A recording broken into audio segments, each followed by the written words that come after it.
Sir বলতেছি। আচ্ছা, আসলে যেটা শিখলাম কাল, যে ঈশ্বর তিনি এক, কিন্তু তার প্রকাশের মাধ্যম ছিল তিনটি: পিতা, পুত্র, পবিত্র আত্মা। আর এই পবিত্র আত্মা হচ্ছে যিশুর মধ্য দিয়ে আসে। আর সে আমাদের জীবনের অতীত, ভবিষ্যৎ সবটা স্মরণ করিয়ে দেয়। আর আর তিনি হচ্ছে একটা ব্যক্তি।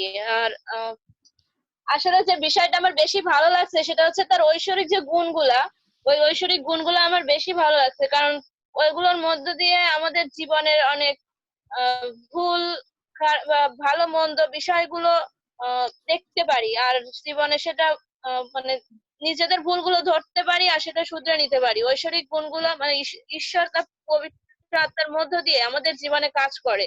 আসলে আমরা এই মানে তখনই কাজ করবে পবিত্র আত্মা, যখন আমাদের পবিত্র ঈশ্বর তার পবিত্র আত্মা আমাদের মধ্যে দেবেন। আর তখন তার উপস্থিতির মধ্য দিয়ে আমরা তার ভালো মন্দ বুঝতে পারবো। আহ এটা আমার কালকে বেশি ভালো লাগছে, যে পবিত্র আত্মার শক্তি বা পবিত্র আত্মা হচ্ছে মানে যে বিষয়, যে পবিত্র আত্মা হচ্ছে তার একটা মানে সে একটা ব্যক্তি, তার মধ্য দিয়ে আমরা অনেক কিছু মানে আমাদের ভালো মন্দ জীবনের অনেক কিছু জানতে পারি, বুঝতে পারি, এবং জীবনের সঠিক শিক্ষাগুলো বা সঠিক পথে আমরা চলতে পারি। এটাই। থ্যাংক ইউ হৈমন্তী, তোমাকে অনেক ধন্যবাদ। আর যদি কেউ কন্ট্রিবিউট করতে চান?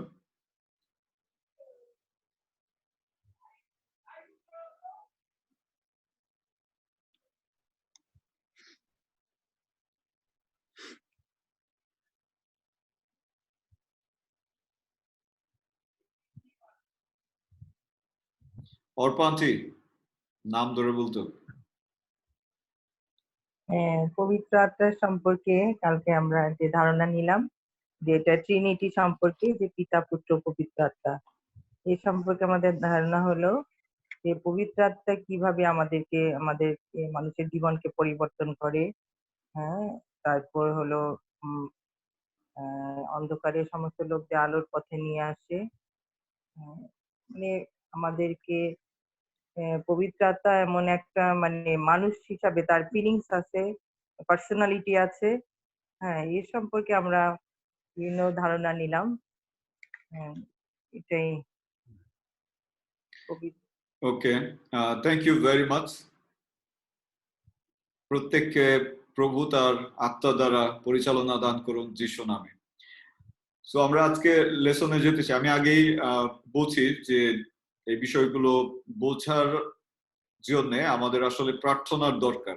শুধু আমরা শুনলাম টিচিংটা, জাস্ট শুনে যদি আমরা প্রার্থনা না করি, যদি আমরা সাহায্য না চাই, যদি আমরা বাক্যের কাছে না যাই, তাহলে আমরা কিন্তু এগুলো বুঝতে পারবো না। এবং এই বিষয়গুলো কিন্তু খুবই কনফিউজিং মনে হবে, কারণ মনে হবে যে এখানে এটা বলছে কেন, এখানে এটা বলছে কেন। এবং এই বিষয়ে শিক্ষা কিন্তু আমরা আগেই বলেছি যে এটি পবিত্র আত্মা হচ্ছে সেই শিক্ষক যিনি আসলে শিক্ষা দিয়ে থাকেন। তো আমরা গতকালকে ক্লাসে এবং তার আগের ক্লাসে আমরা দেখেছি যে পবিত্র আত্মা তিনি কে। আমরা প্রথমেই বলেছি যে আমাদের মধ্যে একটি ধারণা আছে, সেটা হচ্ছে যে পিতা, পুত্র, পবিত্র আত্মা। পিতা বড়, তারপরে পুত্র, তারপরে পবিত্র আত্মা। এই ক্লাসিফিকেশনটা আমাদের মধ্যে রয়েছে, কিন্তু আসলে এটা সঠিক না। কারণ বাক্য বলছে পিতা যেমন ঈশ্বর, পুত্র তেমনি ঈশ্বর, এবং পবিত্র আত্মা তিনিও ঈশ্বর, এবং তারা একে তিন, তিনে এক। সো আমাদেরকে যদি বলা হয় যে আমরা তিন ঈশ্বরের সেবা করি, আসলে তিন ঈশ্বর না, তার তিনটি সত্তা, বা he has this three persons in one and one person in three. So এটি আমাদেরকে বুঝতে হবে।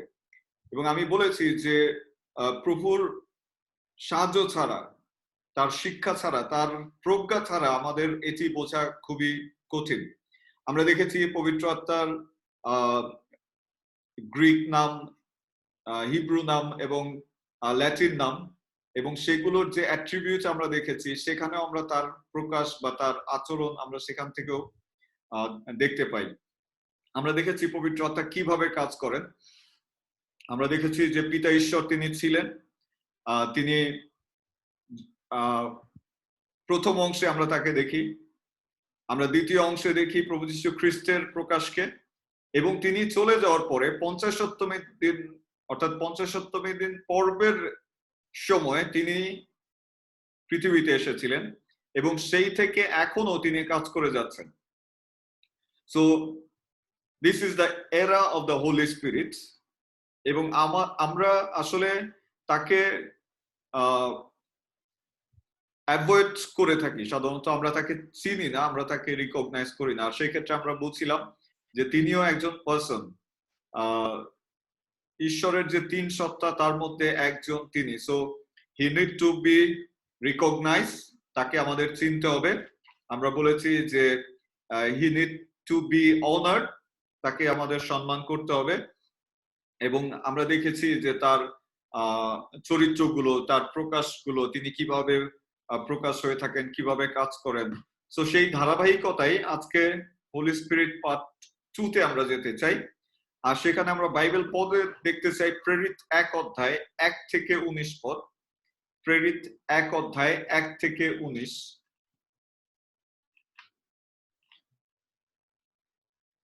যদি কেউ পেয়ে থাকেন দয়া করে পাঠ করবেন, অনুগ্রহপূর্বক পাঠ করবেন। আভাস ও প্রভু যিশুর স্বর্গারোহণ। হে থিওফিল, প্রথম প্রবন্ধটি আমি সেই সকল বিষয় লইয়া রচনা করিয়াছি, যাহা যিশু সেই দিন পর্যন্ত সাধন করিতে ও শিক্ষা দিতে আরম্ভ করিয়াছিলেন, যে দিনে তিনি আপনার মনোনীত প্রেরিতদিগকে পবিত্র আত্মা দ্বারা আজ্ঞা দিয়া ঊর্ধ্বে নীত হইলেন। আপন দুঃখ ভোগের পরে তিনি অনেক প্রমাণ দ্বারা তাহাদের নিকটে আপনাকে জীবিত দেখাইলেন। ফলত 40 দিন যাবৎ তাহাদিগকে দর্শন দিলেন এবং ঈশ্বরের রাজ্যের বিষয় নানা কথা বলিলেন। আর তিনি তাহাদের সঙ্গে সমবেত হইয়া এই আজ্ঞা দিলেন, তোমরা জেরুজালেম হইতে প্রস্থান করিও না, কিন্তু পিতার অঙ্গীকৃত যে দানের কথা আমার কাছে শুনিয়াছ তাহার অপেক্ষায় থাকো। কেননা যোহন জলে বাপ্তাইজ করিতেন বটে, কিন্তু তোমরা পবিত্র আত্মায় বাপ্তাইজিত হইবে বেশি দিন পরে নয়। অতএব তাহারা একত্র হইয়া তাহাকে জিজ্ঞাসা করিলেন, প্রভু, আপনি কি এই সময়ে ইসরায়েলের হাতে রাজ্য ফিরাইয়া আনিবেন? তিনি তাহাদেরকে বলিলেন, যে সকল সময় কি কাল পিতা নিজ কর্তৃত্বের অধীন রাখিয়াছেন তাহা তোমাদের জানিবার বিষয় নয়, কিন্তু পবিত্র আত্মা তোমাদের উপরে আসিলে তোমরা শক্তি প্রাপ্ত হইবে, আর তোমরা জেরুজালেমে, সমুদয় জিহুদিয়া ও সমরিয়া দেশে এবং পৃথিবীর প্রান্ত পর্যন্ত আমার সাক্ষী হইবে। এই কথা বলিবার পর তিনি তাহাদের দৃষ্টিতে ঊর্ধ্বে নীত হইলেন, আর একখানে মেঘ তাহাদের দৃষ্টিপথ হইতে তাহাকে গ্রহণ করিল। তিনি যাইতেছেন, আর তাহার আকাশের দিকে এক দৃষ্টে চাহিয়া আছেন। এমন সময়ে দেখো, শুক্ল বস্ত্র পরিহিত 2 জন পুরুষ তাহাদের নিকটে দাঁড়াইলেন, আর তাহারা কহিলেন, হে গালিলীয় লোকেরা, তোমরা আকাশের দিকে দৃষ্টি করিয়া দাঁড়াইয়া রহিয়াছ কেন? এই যে যিশু তোমাদের নিকট হইতে স্বর্গে ঊর্ধ্বে নীত হইলেন, উহাকে যেরূপে স্বর্গে গমন করিতে দেখিলে সেই রূপে উনি আগমন করিবেন। তখন তাহারা জৈতুন নামক পর্বত হইতে জেরুজালেমে ফিরিয়া গেলেন। সেই পর্বত জেরুজালেমের নিকটবর্তী, বিশ্রামবারের পথ। নগরে প্রবেশ করিলে পর তাহারা যেখানে অবস্থিতি করিতেছিলেন সেই উপরের কুঠুরিতে গেলেন। পিতর, যোহন, যাকব ও আন্দ্রিয়, ফিলিপ ও থোমা, বর্থলময় ও মথি, আলফে পুত্র যাকব ও উদ্যোগী সিমন এবং যাকবের ভ্রাতা জিহুদা, ইহারা সকলে স্ত্রীলোকদের এবং যিশুর মাতা মরিয়মের ও তাহার ভ্রাতাদের সঙ্গে এক চিত্তে প্রার্থনায় নিবিষ্ট রহিলেন। আমেন। আমেন। আসুন আমরা প্রার্থনায় যাই বাইবেলে যাওয়ার আগে, বাক্যে যাওয়ার আগে। জীবন্ত বাহিনীগণের সদাপ্রভু, আমরা তোমার গৌরব করি, তোমার প্রশংসা করি, ধন্যবাদ দেই তোমার দয়া এবং অনুগ্রহের জন্য। ধন্যবাদ দেই প্রভু তোমার বাক্যের জন্য যা তুমি আমাদেরকে দিয়েছো। পিতা, আমরা তোমার কাছে কৃতজ্ঞতা জানাই। প্রভু, এই সময় সমর্পিত হয়ে আমরা আমাদের দেহ আত্মা মন তোমার কাছে সমর্পণ করি। তোমার বাক্য বোঝার ক্ষমতা আমাদেরকে দান করো যিশু নামে। পবিত্র আত্মা, আমরা তোমাকে আহ্বান করি, তুমি মহান শিক্ষক, তুমি আমাদেরকে শিক্ষা দাও যিশু নামে। আমাদের প্রত্যেকের হৃদয়ের সঙ্গে তুমি কথা বলো যিশু নামে। প্রভু, তোমাকে বোঝার এবং তোমাকে সেই অনুভব করার, তোমাকে লাভ করার সেই অনুগ্রহ তুমি আমাদের প্রত্যেককে দান করো যিশু নামে। আর এই প্রার্থনা একমাত্র ক্রুশিহত প্রভু যিশু খ্রিস্টের নামে চাই, আমেন। সো খ্রিস্টতে প্রিয় ভাই বোন, আমরা বলেছি আগেই যে পবিত্র আত্মা, he is the third person of the Trinity, তিনি তৃতীয়ের তৃতীয় ব্যক্তি, এবং we must need to know him very well. Praise the Lord. আমরা পিতাকে যেমন সম্মান করি, তাকে যেমন জানি, আমরা পুত্রকে যেমন সম্মান করি, তাকে যেমন জানি, ঠিক পবিত্র আত্মাকেও আমাদের জানার প্রয়োজন রয়েছে এবং তাকে সম্মান করার প্রয়োজন রয়েছে, এমনকি তার সঙ্গে কাজ করার প্রয়োজন রয়েছে, তার কাছ থেকে সাহায্য নেওয়ার প্রয়োজন রয়েছে। খ্রিস্টতে প্রিয়জন, আমি শুরু করেছিলাম স্বর্গ থেকে, এবং সেই স্বর্গ থেকে শুরু করে যখন আমি পৃথিবীর বিষয়ে আসলাম, পৃথিবীতে আমরা দেখলাম যে ঈশ্বর তিনি কিভাবে সৃষ্টি করেছেন। আমরা রাজ্যের বিষয়ে দেখেছি। সো পৃথিবীর বিষয়ে যখন আমরা দেখেছি, আমরা কিন্তু দেখেছি যে ঈশ্বর এই পৃথিবীর সৃষ্টি করার ঠিক পূর্ব মুহূর্তে পবিত্র আত্মা তিনি আসলে এসেছিলেন। এবং এটি আদিপুস্তক 1:2 আমরা দেখেছি, লেখা আছে যে যখন পৃথিবী ঘোর এবং শূন্য ছিল, অন্ধকার ছিল, তখন প্রভুর আত্মা জলের উপরে অবস্থান নিয়েছিলেন। এবং যখন প্রভুর আত্মা জলের উপরে অবস্থান নেন, আর ঠিক তারপর পরে ঈশ্বর তিনি তার কথা অর্থাৎ তার বাক্য তিনি প্রেরণ করেন। খ্রিস্টতে প্রিয়জন, আমরা বলেছি যে এই পৃথিবীর সমস্ত কিছুর সৃষ্টির পিছনে যিনি প্রধান ভূমিকা রেখেছেন তিনি হচ্ছেন পবিত্র আত্মা। শুধু তাই নয়, ঈশ্বর এই পৃথিবীকে শুরু করেছিলেন তার আত্মা দ্বারা, এবং আপনি যদি দেখেন প্রভু যীশু খ্রিস্টের জন্ম, সেটিও কিন্তু পবিত্র আত্মা দ্বারা। আমরা গতকালকে দেখেছি যে গাব্রিয়েল স্বর্গদূত তিনি যখন যিশুর মা মরিয়মের কাছে আসলেন, তিনি তাকে বললেন যে তিনি গর্ভবতী হবেন এবং পবিত্র আত্মার শক্তিতেই তিনি সেই গর্ভধারণ করবেন।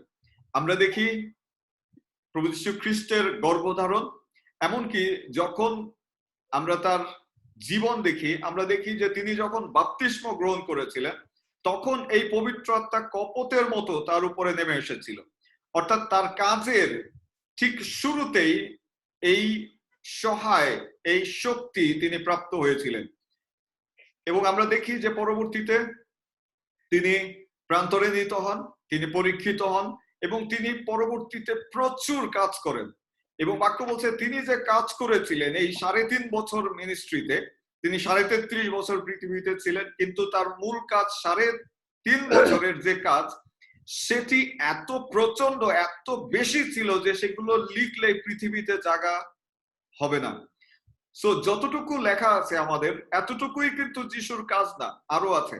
সো পবিত্র আত্মার সেই পরাক্রমে তিনি কাজ করেছিলেন। এবং বাইবেল বলছে যে প্রভু যীশু খ্রিস্ট যেখানেই গিয়েছেন তিনি মঙ্গলের কাজ করেছেন, তিনি হিতের কাজ করেছেন, তিনি অন্ধকে চোখ দিয়েছেন, খোরাকে হাঁটিয়েছেন, বোবাকে কথা বলিয়েছেন, মৃতকে জীবন দিয়েছেন, ঝড়কে থামিয়েছেন, মন্দ আত্মা ছাড়িয়েছেন, অনেক কাজ তিনি করেছিলেন। এবং এই কাজের পিছনে আপনি জানেন যে পবিত্র আত্মা তিনি তার সঙ্গে সঙ্গে ছিলেন।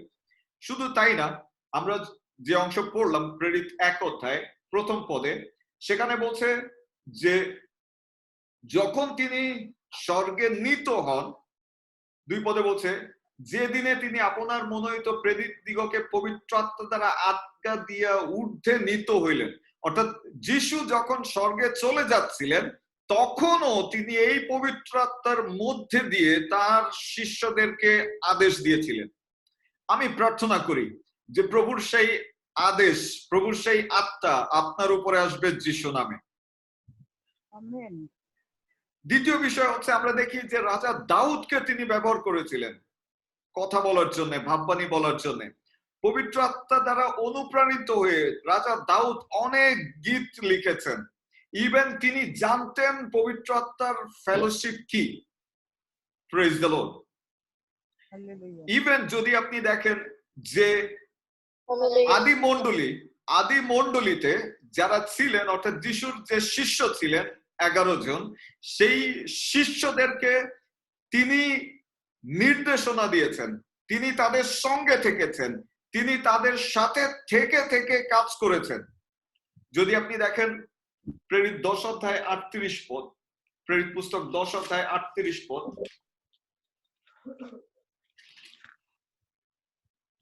বলছে ফলত নাসরতীয় যিশুর কথা কি রূপে ঈশ্বর তাহাকে পবিত্র আত্মাতে ও পরাক্রমে অভিষেক করেছিলেন, তিনি হিতকার্য করিয়ে বেড়াইতেন এবং দিয়াবল কর্তৃক পীড়িত সকল লোককে সুস্থ করিতেন। আমি এই কথাটি বলেছি যে যিশু তিনি করতেন, এবং এই কাজটি আমরা দেখি যে সেই প্রেরিতেরাও করেছেন। প্রেরিত 1 অধ্যায় 4 এবং 5 পদে যদি আপনি দেখেন, প্রেরিত 1 অধ্যায় 4 এবং 5 পদ কেউ একজন পড়বেন।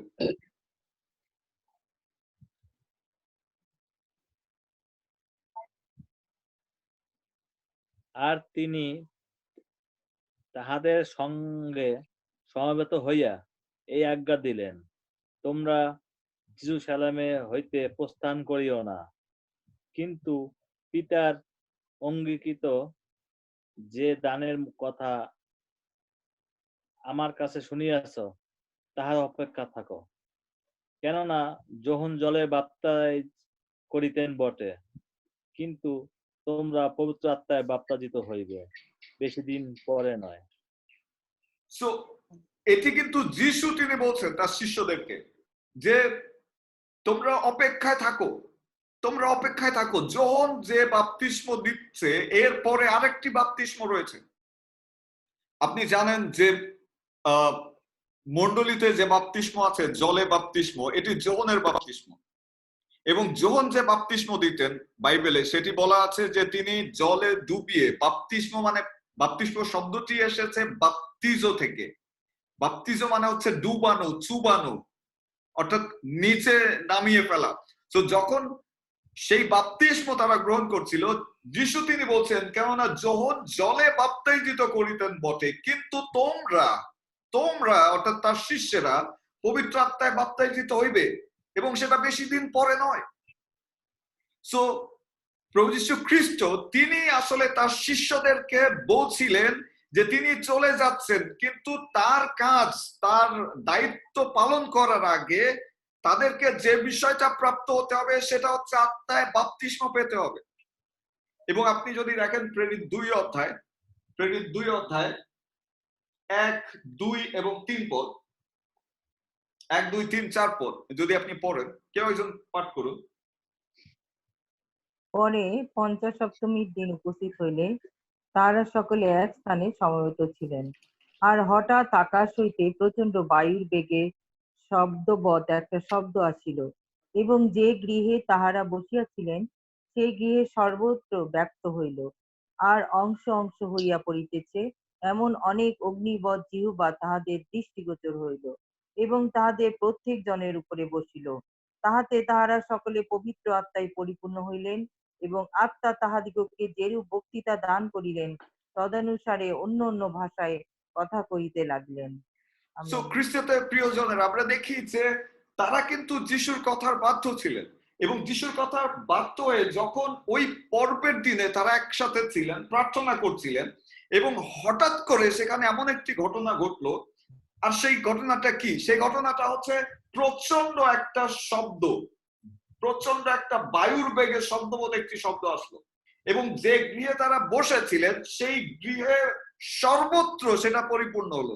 শুধু তাই না, সেখানে বলছে যে অগ্নিবৎ জিহ্বা নেমে আসছিল। শুধু তাই না, জিহ্বাই নেমে আসলো না, যখন সে অগ্নিবৎ জিহ্বা নেমে আসলো আমরা দেখি যে তারা এক্সাইটেড হয়ে গেলেন, এবং তারা প্রার্থনা করছিলেন, তারা প্রশংসা করছিলেন, এবং তারা কি করছিলেন আর তারা জানতেন না।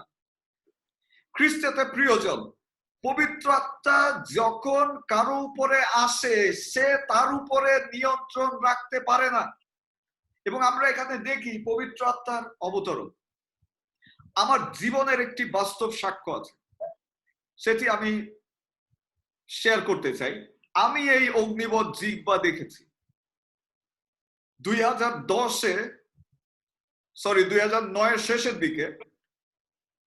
আমাদের একটি প্রোগ্রামে প্রভুর একজন অভিষিক্ত ব্যক্তি তিনি আসেন, এবং তখন আমি খুবই নতুন, বিশ্বাসে খুবই নতুন, এবং যখন তিনি প্রার্থনা করছিলেন এবং যখন তিনি প্রভুর আত্মাকে মুভ করতে বললেন, আমি সবচেয়ে পিছনে ছিলাম, কারণ আমি ব্যাকবেঞ্চার ছিলাম। পিছনে থেকে আমি দেখলাম যে ফোঁটায় ফোঁটায় অগ্নি নেমে আসছে, এবং সেই অগ্নি যখন নেমে আসছিল লোকেরা চিৎকার করছিল, তারা প্রার্থনা করছিল, এবং আমি ভয় পেয়ে যাই, আমি চোখ খুলে ফেলি। Praise the Lord. Hallelujah. আমি বলতে চাই আমি ঘুমাচ্ছিলাম না। I saw it when I was praying, আর এটা সো রিয়েল। এবং এখানে আমরা দেখি যে একইভাবে সেই অগ্নি নেমে এসেছিল। আমি প্রার্থনা করি আপনারা যেখানেই আছেন না কেন, প্রভুর আত্মার এই অগ্নি আপনার উপরে নেমে আসবে যিশু নামে। পবিত্র আত্মা অগ্নি কেন প্রয়োজন? আমরা দেখি যে পবিত্র আত্মার অগ্নি প্রয়োজন কারণ প্রথম হচ্ছে তিনি মণ্ডলীকে পরিচালনা দিয়েছিলেন। প্রথম যে মণ্ডলী স্থাপিত হয়েছিল সেই মণ্ডলী পরিচালনা দিয়েছিলেন তিনি নিজেই। আপনি জানেন যখন যিশু বলছেন যে তোমরা যেও না যতক্ষণ না পর্যন্ত সে না আসে, তার মানে আপনি জানেন যে যুদ্ধক্ষেত্রে সেনাবাহিনী যায় না তাদের কমান্ডার ছাড়া। সো যিশু বলছিলেন যাতে তাদের কমান্ডারের জন্য তারা অপেক্ষা করে। এবং যখন পবিত্র আত্মা এসেছিলেন, যখন তিনি অবতীর্ণ হয়েছিলেন, আমরা দেখি যে তিনি শিষ্যদেরকে পরিচালনা দিয়েছিলেন। যে পিতর যিশুকে অস্বীকার করেছিল সেই পিতরের প্রচারে 3000 এবং 5000 লোক মণ্ডলীতে যুক্ত হয়েছিল। যে শিষ্যেরা ভয়ে লুকিয়ে বেড়াচ্ছিল, পালিয়ে বেড়াচ্ছিল, যে শিষ্যেরা যিশুর মৃত্যুর পরপরই মাছ ধরতে ফিরে গিয়েছিল, সেই শিষ্যরা তারা সর্বস্ব বাজি রেখে, তাদের জীবন বাজি রেখে প্রভু যীশু খ্রিস্টের সেই সুসমাচার প্রচার করেছেন। আমরা দেখি যে যখন সেই কমান্ডারের অধীনে তারা ছিলেন, পবিত্র আত্মার সাহায্যে তারা সারা বিশ্বে সুসমাচার ছড়িয়ে দিয়েছেন। আপনি জানেন প্রভুর শিষ্যরা একজনও তাকে অস্বীকার করেনি, এবং প্রত্যেকেই তারা স্বেচ্ছায় মৃত্যুকে বেছে নিয়েছেন শুধুমাত্র এই কাজ করতে গিয়ে, এবং এই কাজে তাদেরকে সহযোগিতা করেছিলেন পবিত্র আত্মা। আপনি জানেন পবিত্র আত্মা যখন সাহায্য করছিলেন তখন পিতরের ছায়াতে রোগী সুস্থ হচ্ছিল। যে পিতর যিশুকে বুঝতেই পারেনি, যে পিতর যিশুকে অস্বীকার করেছে, যে পিতর তার শিষ্যদেরকে নিয়ে আবারও মাছ ধরতে চলে গিয়েছিল, তার ছায়াতে রোগী সুস্থ হচ্ছিল। তার মানে কি? তার মধ্যে থেকে অলৌকিক শক্তি প্রবাহিত হচ্ছিল। খ্রিস্টতে প্রিয়জন, শুধু তাই না, আপনি দেখবেন যে পৌল যিশুকে কোনোদিন দেখেনি, শুধুমাত্র দম্মেশকের পথে যখন তিনি দর্শন পেলেন, আর সেই দর্শনের পরে প্রভু তাকে ব্যবহার করলেন। বাক্য বলছে যে পৌলের রুমালে রোগীরা সুস্থ হয়েছে। So there was a power in them. It is because of the Holy Spirit. খ্রিস্টতে প্রিয়জন, আজকে মণ্ডলীর দুরবস্থা, আজকে মণ্ডলীর লোকেরা এমন একটি স্থানে উপনীত হয়েছে যেখানে মনে করছে যে অলৌকিক কাজ আর হয় না, অন্ধ আর দেখতে পায় না, বোবা আর কথা বলে না, খোঁড়া আর হাঁটে না। কেন? তার একটি মাত্র কারণ হচ্ছে এই কমান্ডারকে না চেনা এবং তার অধীনতা স্বীকার না করা।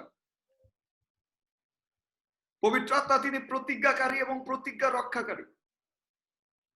তিনি প্রভু যীশু খ্রিস্টের মধ্যে দিয়ে প্রতিজ্ঞা করেছিলেন যে তিনি আসবেন।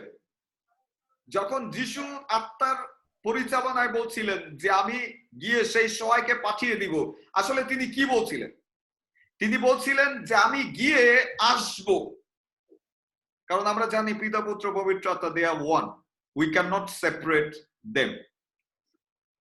আমরা দেখি যে তিনি রাজ্য পুনরুদ্ধার কর্তা। আমরা আগেই বলেছি যে ঈশ্বর তিনি তার উপনিবেশ সৃষ্টি করতে চেয়েছিলেন পৃথিবীতে, এবং পৃথিবীতে যখন তিনি এদন বাগান সৃষ্টি করলেন সেটি স্বর্গের একটা উদাহরণ ছিল।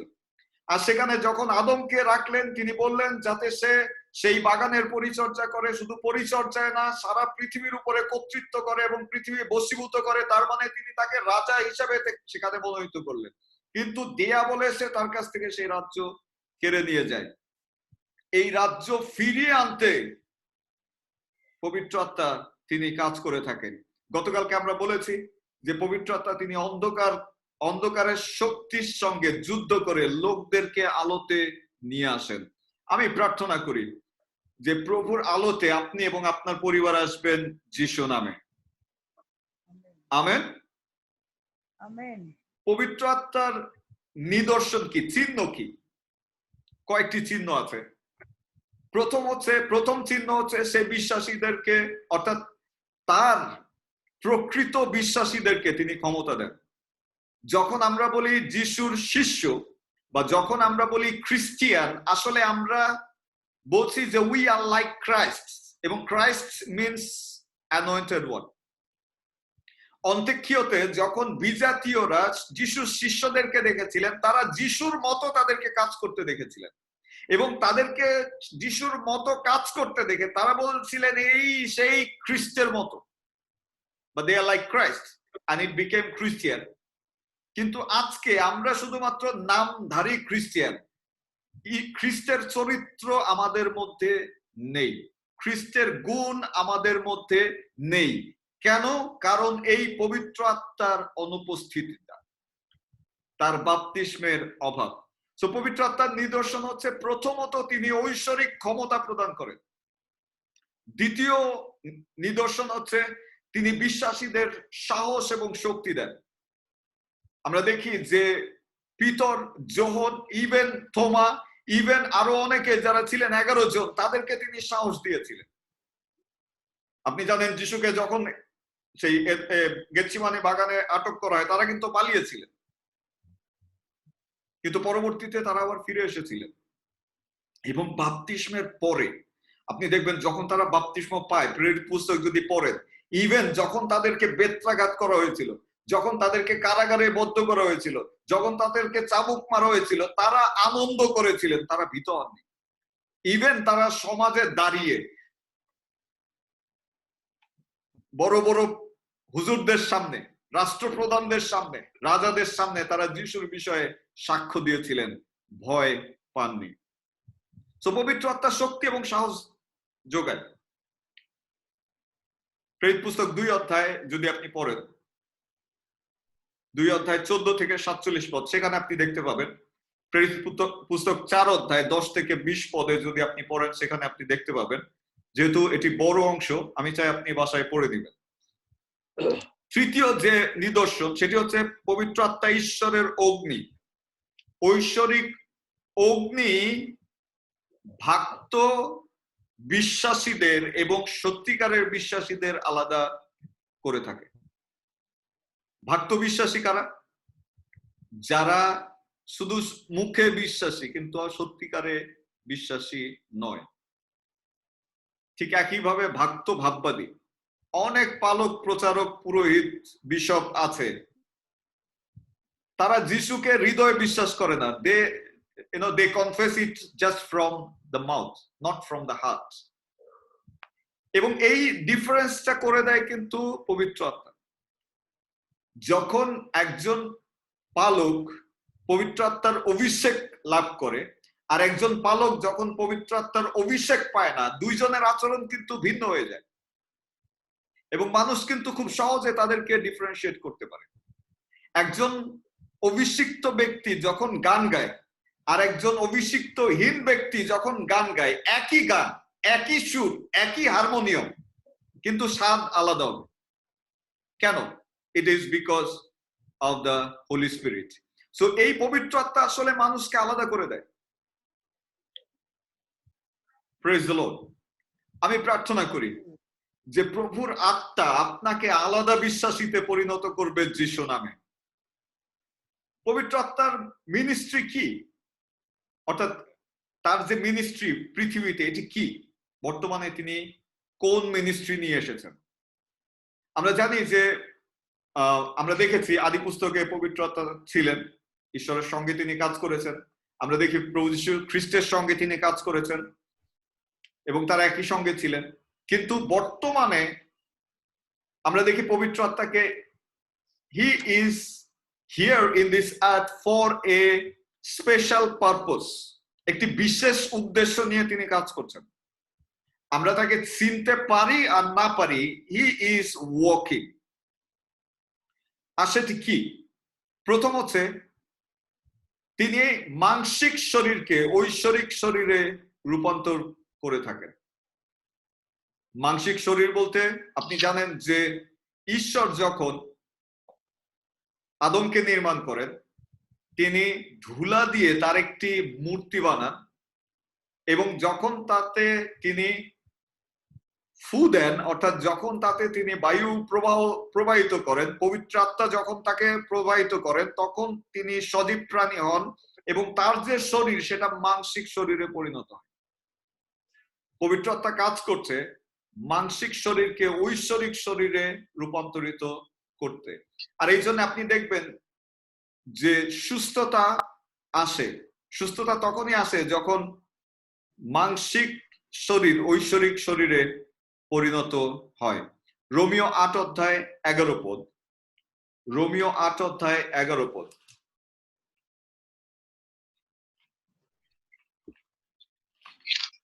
কেউ একজন পড়ুন প্লিজ। আর যিনি মৃতগণের মধ্য হইতে যিশুকে উঠাইলেন, তাহার আত্মা যদি তোমাদিগেতে বাস করেন, তবে যিনি মৃতগণের মধ্য হইতে খ্রিস্ট যিশুকে উঠাইলেন, তিনি তোমাদের অন্তরে বাসকারী আপন আত্মা দ্বারা তোমাদের মর্ত দেহকে জীবিত করিবেন। আমেন। তো এখানে স্পষ্ট বলছে যে আমাদের যে দেহ আছে, এই দেহ যদি মানসিক দেহে পড়ে থাকে তাহলে তার পুনরুত্থানে আমরা অংশ নিতে পারবো না। আপনি যতক্ষণ এই দেহকে মানসিক দেহে পরিচালনা করবেন, মানসিক দেহ হিসেবে গণ্য করবেন, ততক্ষণ পর্যন্ত আপনি তার পুনরুত্থানে যুক্ত হতে পারবেন না।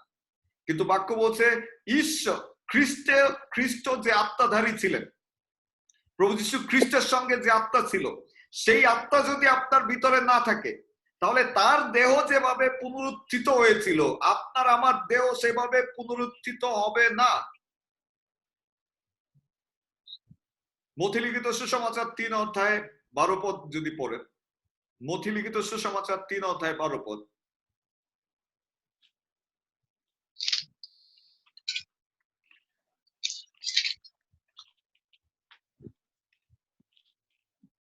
মথিলিখিত সুসমাচার 3:12 পদ।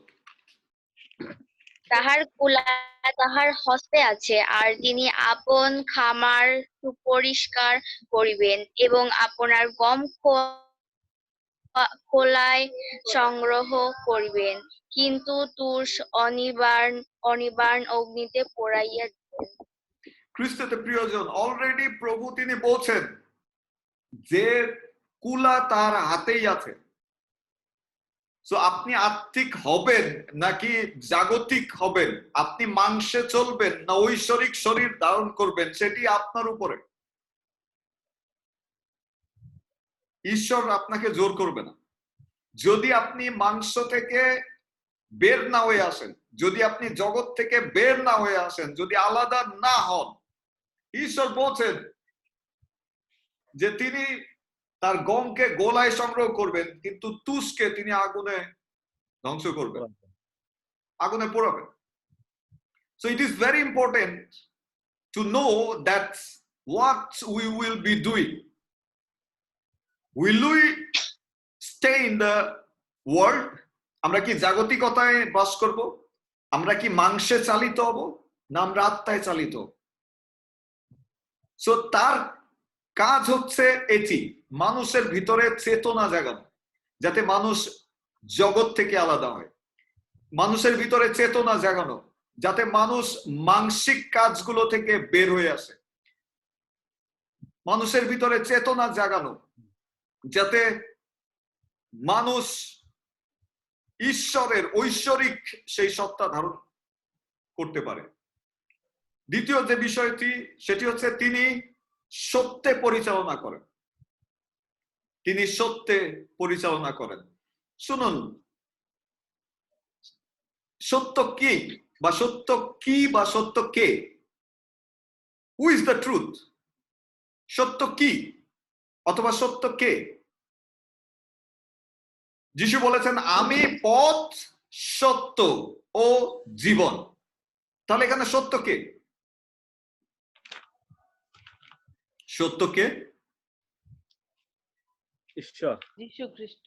যীশু খ্রিস্ট। যিশু খ্রিস্ট। He is the truth. কে সত্য? কে সত্য? প্রশ্ন দুইটা, আমি আবারও বলছি, একটু বুঝবেন। এখানে একটু একটু একটু একটু ডিফারেন্ট আছে। আমি বলছি সত্য কে এবং সত্য কি। সত্য কে? কে সত্য? হু ইজ দ্য ট্রুথ? ঈশ্বর সত্য। যীশু খ্রিস্ট। যিশু সত্য, কারণ যিশু নিজে বলছেন আমি পথ, সত্য ও জীবন। কে সত্য? যীশু সত্য। পবিত্র আত্মা সত্য। যিশুই সত্য। সো কে সত্যতে উত্তর যিশু, কি সত্যতে উত্তর যিশু। সুতরাং এই যে সত্যের পরিচালনা লাভ করা, এটাতে তিনি আসলে সাহায্য করছেন। জন 16 অধ্যায় 12 এবং 13 পদ যদি আপনি পড়েন, জন 16 অধ্যায় 12 এবং 13 পদ, সেখানে বলছে তোমাদিগকে বলিবার আমার আরো অনেক কথা আছে, কিন্তু তোমরা এখন সেই সকল সহ্য করিতে পারো না। যিশু নিজে বলছেন যে আমি চাই যে তোমাদেরকে আরো কিছু বিষয় বলি, স্বর্গীয় আরো অনেক গুপ্ত বিষয় তোমাদের কাছে বলি, কিন্তু তোমরা সেই কথাগুলো সহ্য করতে পারবা না। তারপর দেখুন কি বলছে, বলছে পরন্তু তিনি সত্যের আত্মা, যখন আসিবেন তখন পথ দেখাইয়া তোমাদিগকে সমস্ত সত্যে লইয়া যাইবেন, কারণ তিনি আপনা হইতে কিছু বলিবেন না, কিন্তু যাহা শুনেন তাহাই বলিবেন এবং আগামী ঘটনাও তোমাদিগকে জানাইবেন। শুনুন, সেই সত্যের আত্মা আসবে, সেই সত্যের আত্মা এসে লোকদেরকে কোথায় নিয়ে যাবে? স্বর্গে নিয়ে যাবে। না না, বাইবেল বুঝতে পারে না, বাইবেল বুঝতে হবে। বাক্য বলছে, দেখুন সত্য পথে নিয়ে যাবেন। সত্যে নিয়ে যাবে। সত্যের আত্মা আসবে এবং সত্যে নিয়ে যাবে। তার মানে কি? তার মানে হচ্ছে খ্রিস্টের কাছ থেকে যে আত্মা আসছে, তিনি কিসের আত্মা? সত্যের আত্মা। এবং সত্যের আত্মা লোকদেরকে সত্য পথে পরিচালনা দিয়ে সত্যের কাছে নিয়ে যাবে। তার মানে কি? খ্রিস্টের কাছে নিয়ে যাবে। Praise the Lord, praise the Lord. Hallelujah. আমার কথা শুনতে পাচ্ছেন নিশ্চয়ই? হালেলুয়া। শুনুন, এই জগতে অনেক সত্য আছে যা সত্য না। এই জগতে অনেক সত্য আছে যেগুলো আসলে মিথ্যা। এবং কোনটি সত্য কোনটি মিথ্যা লোকেরা কিন্তু ডাউট করছে। ও আমি ওনাকে ফলো করব, উনি কি সত্য কিনা। আচ্ছা, আমার তো মনে হয় উনি সত্য। না না না, উনি সত্য না, আমার মনে হয় ইনি সত্য। না, ইনি সত্য না, আমার মনে হয় উনি সত্য। সত্য কিন্তু অনেক, কিন্তু প্রকৃত সত্য কোনটি সেটি জানতে হলে এই সহায়ের, এই পবিত্র আত্মার, এই সত্যের আত্মার সাহায্য প্রয়োজন। আমি প্রার্থনা করি যে প্রভুর এই সত্যের আত্মা আপনাকে এবং আপনার পরিবারকে সত্যের পথে নিয়ে যাবে যিশু নামে। আমেন। আমেন। So amen. প্রভু যীশু খ্রিস্টের কাছে যেতে হলে, তাকে জানতে হলে আমাদেরকে এই সত্যের আত্মা প্রয়োজন, এবং এই পবিত্র আত্মার কাজই আমাদেরকে খ্রিস্টের কাছে নিয়ে যাওয়া। তৃতীয় বিষয় হচ্ছে যে আগামী বা ভবিষ্যতের বিষয়ে প্রকাশ করেন। প্রেরিত 21 অধ্যায় 4 পদ যদি আপনি পড়েন, প্রেরিত 21 অধ্যায় 4 পদ, কেউ একজন পাঠ করবেন প্লিজ।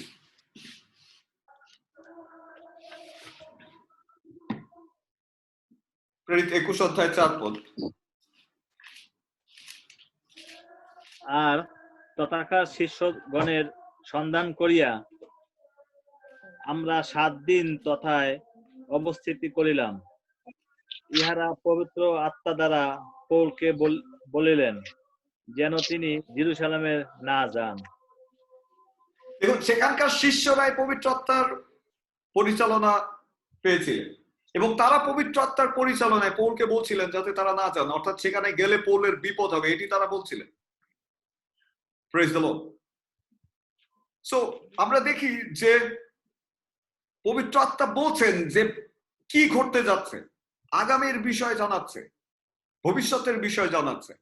আপনি যদি আপনার ভবিষ্যৎ জীবনকে জানতে চান তাহলে একমাত্র এই পবিত্র আত্মার সাহায্যের প্রয়োজন, কারণ তিনি গুপ্ত বিষয়ে ব্যক্তকারী।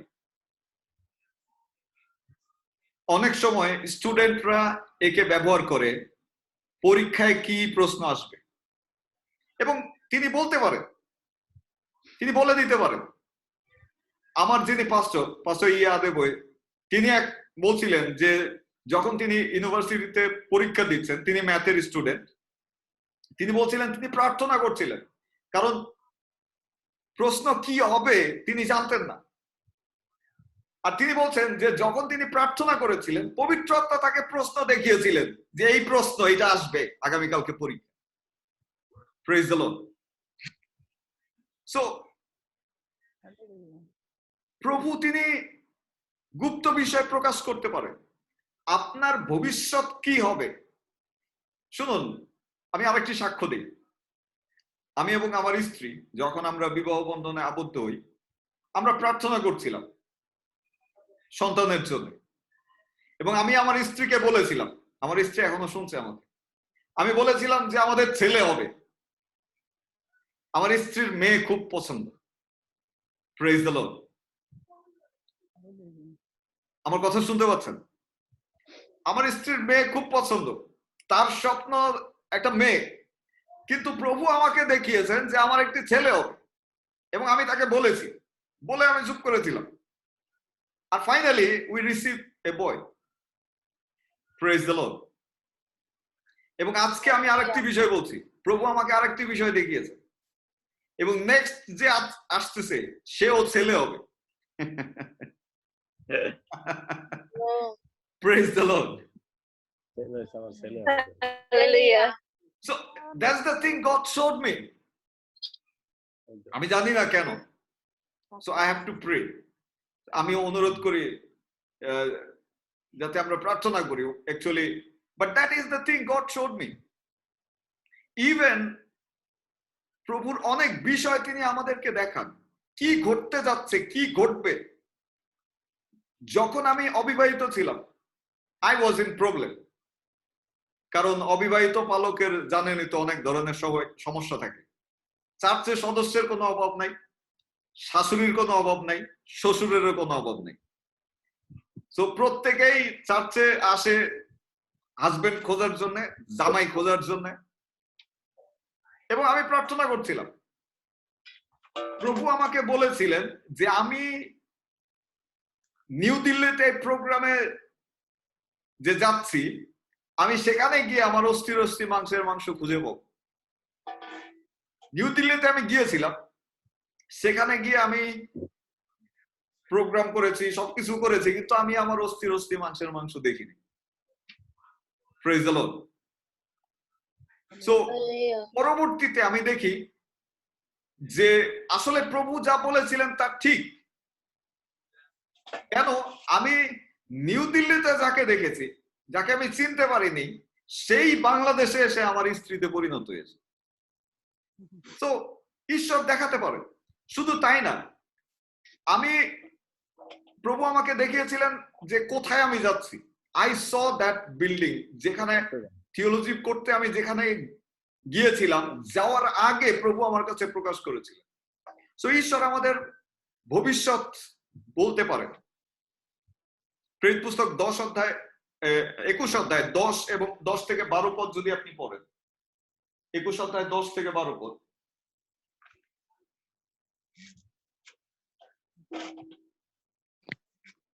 সেই স্থানে আমরা অনেক দিন অবস্থিতি করিলে জিহুদিয়া হইতে আগাব নামে একজন ভাববাদী উপস্থিত হইলেন। আর তিনি আমাদের নিকটে আসিয়া পৌলের কটিবন্ধন লইয়া আপনার হাত পা বাঁধিয়া কহিলেন, পবিত্র আত্মা এই কথা কহিতেছেন, যে ব্যক্তির এই কটিবন্ধন তাহাকে জিহুদিরা জিরুসালেমে এরূপে বাঁধিবে এবং পরজাতীয়দের হস্তে সমর্পণ করিবে। ইহা শুনিয়া তথাকার ভাতৃগণ ও আমরা পৌলকে বিনতি করিলাম যেন তিনি জিরুসালেমে না যান। আমেন।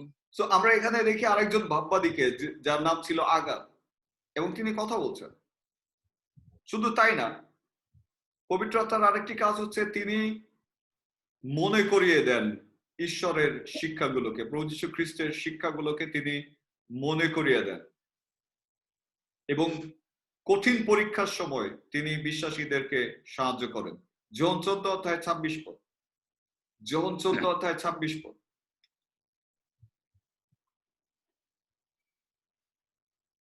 কিন্তু সেই সহায় পবিত্র আত্মা, যাহাকে পিতা আমার নামে পাঠাইয়া দিবেন, তিনি সকল বিষয়ে তোমাদেরকে শিক্ষা দেবেন, এবং আমি তোমাদেরকে যাহা যাহা বলিয়াছি সেই সকল স্মরণ করাইয়া দেবেন। তো আমরা এখানে দেখি তার কাজকে, যিশুর সমস্ত শিক্ষাগুলোকে আমাদের বুঝতে সাহায্য করবেন, আমাদেরকে মনে করিয়ে দিবেন এবং আমাদেরকে পরিচালনা দিবেন। পঞ্চম হচ্ছে তিনি জগতের পাপকে প্রকাশ করে থাকেন। সখরীয় পুস্তক 4:6 পদ, তিনি জগতের সমস্ত পাপকে প্রকাশ করে থাকেন। বিশেষ করে যখন পবিত্র আত্মা কার উপরে আসে, তার জীবনের যে গুপ্ত পাপ, গোপন যে পাপগুলো, সেগুলো প্রকাশ করে থাকেন। সখরীয় 4:5 পদ। তাহাতে যে দূত আমার সঙ্গে আলাপ করিতেছিলেন তিনি উত্তর করিয়া আমাকে কহিলেন, এই সকল কি, তাহা কি জানো না? আমি কহিলাম, হে আমার প্রভু, জানি না। তখন তিনি উত্তর করিয়া আমাকে কহিলেন, এ সরুব্বাবিলের প্রতি সদাপ্রভুর বাক্য পরাক্রম দ্বারা নয়, বল দ্বারাও নয়, কিন্তু আমার আত্মার দ্বারা, ইহা বাহিনীগণের সদাপ্রভু বলেন। So that was from the spirit of the Lord. সেখানে বুঝতে পারেননি, কিন্তু সেই বিষয়গুলোকে ঈশ্বর তার পরাক্রম না, বল দ্বারাও না, কিন্তু তার আত্মা দ্বারা প্রকাশ করেছিলেন। সপ্তম বলছে তিনি জগতের বিচার করবেন। যোহন 16:11 পদ, তিনি জগতের, সারা পৃথিবীর বিচার তিনি করবেন। যোহন 16:11 পদ। বিচারের সম্বন্ধে লেখা আছে, বিচারের সম্বন্ধে, কেননা এই জগতের অধিপতি বিচারিত হইয়াছেন। তো আমরা দেখি যে বিচার করবেন ধার্মিকতার সম্বন্ধে, বিচার সম্বন্ধে, আরেকটি বিষয় আছে সেখানে পাপের সম্বন্ধে। তো এই তিনটি বিষয়ের সম্বন্ধে বিচার করবেন এবং তিনি বিচার করবেন। অষ্টম বলছে তিনি সত্যের পক্ষে সাক্ষ্য দেন এবং সত্যিকারের প্রকৃত বিশ্বাসীদের ঘোষণা বাস্তবায়ন করেন। অর্থাৎ যারা সত্যিকারের খ্রিস্ট বিশ্বাসী, তারা যখন মুখ দিয়ে কিছু বলেন, তখন সেটি বাস্তবায়ন তিনি করে থাকেন। যখন একজন অভিষিক্ত পালক যখন বলেন প্রভু আপনাকে অভিষেক করবেন, ঠিক তখনই সেই অভিষেক আপনার জীবনে যিনি নিয়ে আসেন তিনি হচ্ছেন পবিত্র আত্মা। যোহন 15:26 পদ, যোহন 15:26 পদ এবং ইয়োব 22:28 পদ।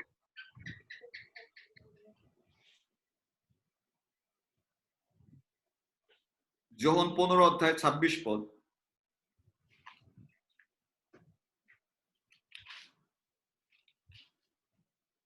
পড়ব? প্লিজ পড়েন। যাহাকে আমি পিতার নিকট হইতে তোমাদের কাছে পাঠাইয়া দেব, সত্যের সেই আত্মা, যিনি পিতার নিকট হইতে বাহির হইয়া আইসেন। যখন সেই সহায় আসিবেন, তিনি আমার বিষয়ে সাক্ষ্য দেবেন। সো খ্রিস্টের বিষয়ে তিনি সাক্ষ্য দিচ্ছেন।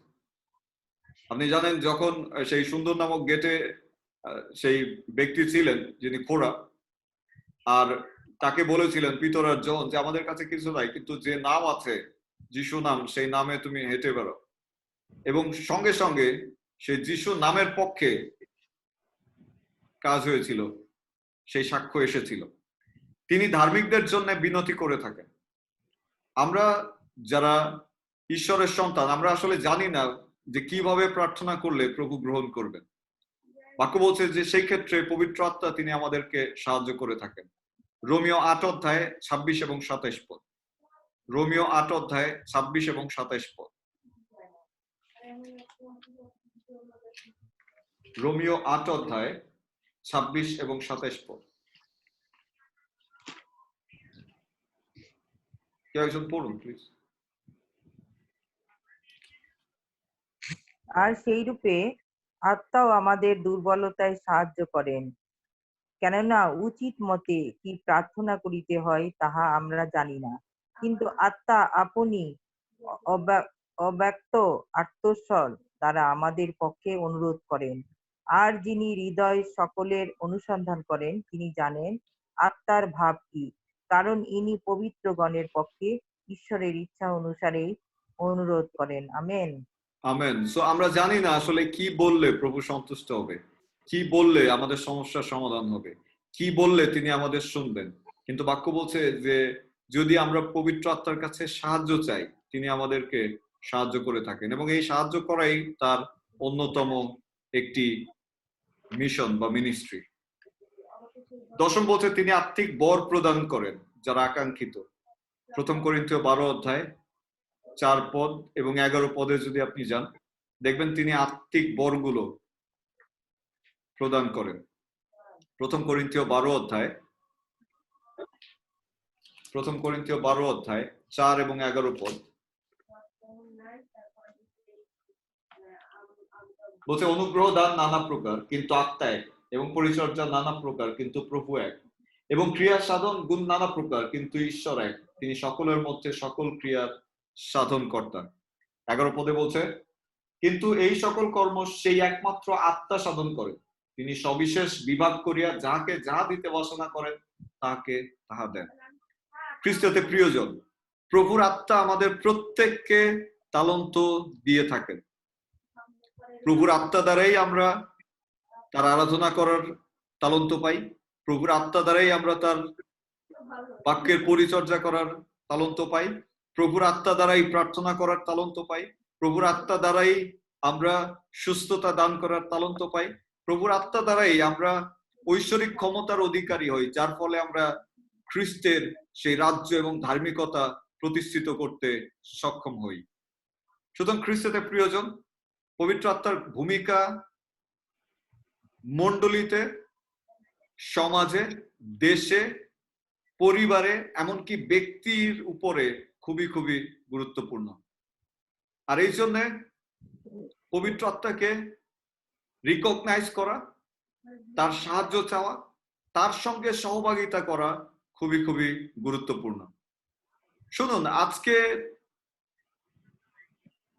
আমি অনুরোধ করি আপনার চোখ খুলে যাক। আজকে আপনি তাকে চিনুন, তাকে উপলব্ধি করুন।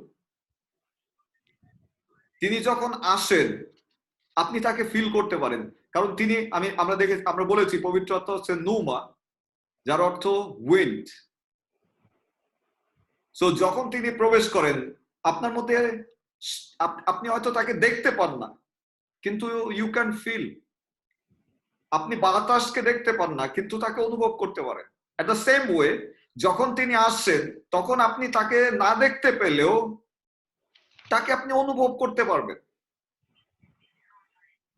পবিত্র আত্মার আসার বেসিক দুটা চিহ্ন আছে, যেটা প্রায় সর্বজন সম্মত।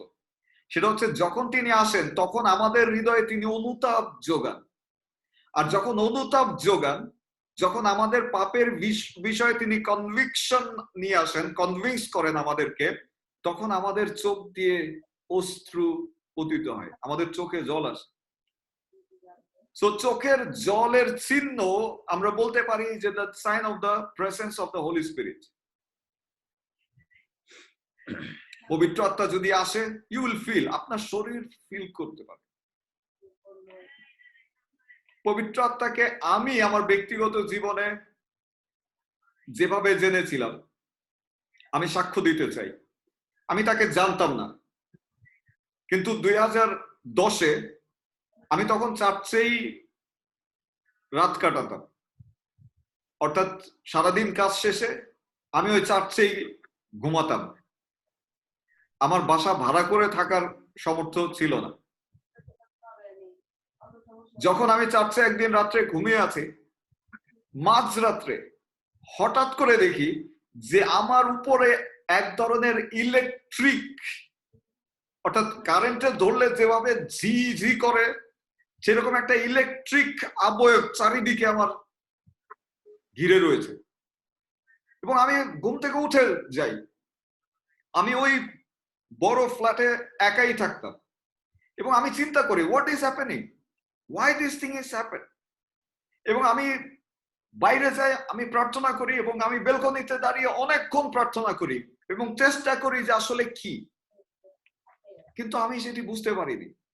ততদিন পর্যন্ত বুঝতে পারিনি যতদিন না মন্দ আত্মার ম্যানিফেস্টেশন আমার হাতে হয়েছে। আমি তখন সেই ক্ষমতাকে বুঝতে পারি যখন আমি আমার সামনে দেখেছি যে মন্দ আত্মা একজন ম্যানিফেস্টেশন হয়েছে, এবং যখন আমি সেই মন্দ আত্মা ছাড়িয়েছি তখন আমি উপলব্ধি করতে পারি যে প্রভু আমাকে অলরেডি তার শক্তিতে স্পর্শ করেছে। This is not joke, this is real life. Even পবিত্র আত্মার শক্তিকে আমি ইলেকট্রোম্যাগনেটিক পাওয়ারের সাথে তুলনা করি। যখন তিনি উপস্থিত হন, তার সামনে দাঁড়িয়ে থাকা, it will not be possible. You cannot stand in front of him. হয়তো আপনাকে হাঁটুতে চলে যেতে হবে অটোমেটিকলি, না হলে আপনি আপনার অবস্থান থেকে you will not know what is going to happen to you. So he is so real. Hebrew 13:8 বলছে, Jesus Christ is the same yesterday, today and forever. প্রভু যীশু খ্রিস্ট অন্তকাল এবং অনন্তকাল যে আছেন সেই আছেন। This is not magic, but this is the power of God. সেই ক্ষমতা যা আদি মণ্ডলীতে ছিল, সেই ক্ষমতা যে ক্ষমতায় শিষ্যেরা সুসমাচার পৃথিবীর এক প্রান্ত থেকে অন্য প্রান্তে বয়ে নিয়ে গিয়েছিল, আজকে সেই ক্ষমতার প্রয়োজন, এই পবিত্র আত্মার অভিষেকের প্রয়োজন, তাকে নিয়ে কাজ করার প্রয়োজন। বাংলাদেশে খ্রিস্টিয়ানিটি এসেছে 420 বছরের উপরে, অথচ যদি আপনি দেখেন বাংলাদেশে খ্রিস্টিয়ানিটির সংখ্যা মাত্র 0.03 or কেউ বলে 0.05%।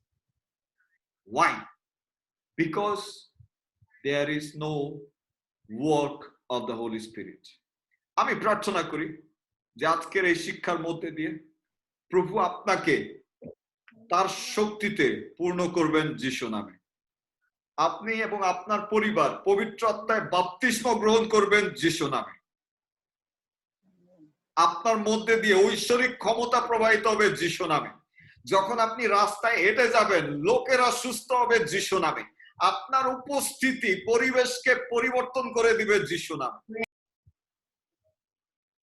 আপনি যা কিছু পৃথিবীতে বাঁধবেন, স্বর্গ পর্যন্ত তা বাঁধা থাকবে যিশু নামে। আপনি যা কিছু পৃথিবীতে মুক্ত করে দিবেন, স্বর্গ পর্যন্ত তা মুক্ত হবে যিশু নামে। And so shall it be. Condition একটি, জাস্ট পবিত্র আত্মাকে আপনার জীবনে আহ্বান করুন। আমি চাই চোখ বন্ধ করুন এবং বলুন যে প্রভু, পবিত্র আত্মা, তার নাম ধরে বলুন, the Holy Spirit, I welcome you in my life. Come and abide with me. পবিত্র আত্মা, আমি তোমাকে আমন্ত্রণ জানাই, আমার কাছে আইসো, আমার হৃদয়ে বাস করো। জাস্ট তাকে আমন্ত্রণ জানান, just invite him, just tell him that you need him. তাকে বলুন যে আপনার তাকে প্রয়োজন। Just invite him, he is ready to come in your life. তিনি প্রস্তুত আপনার জীবনে আসার জন্য। Just invite him, just invite him.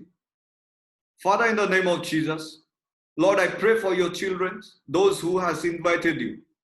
Mighty Lord, accept their invitation in the name of Jesus.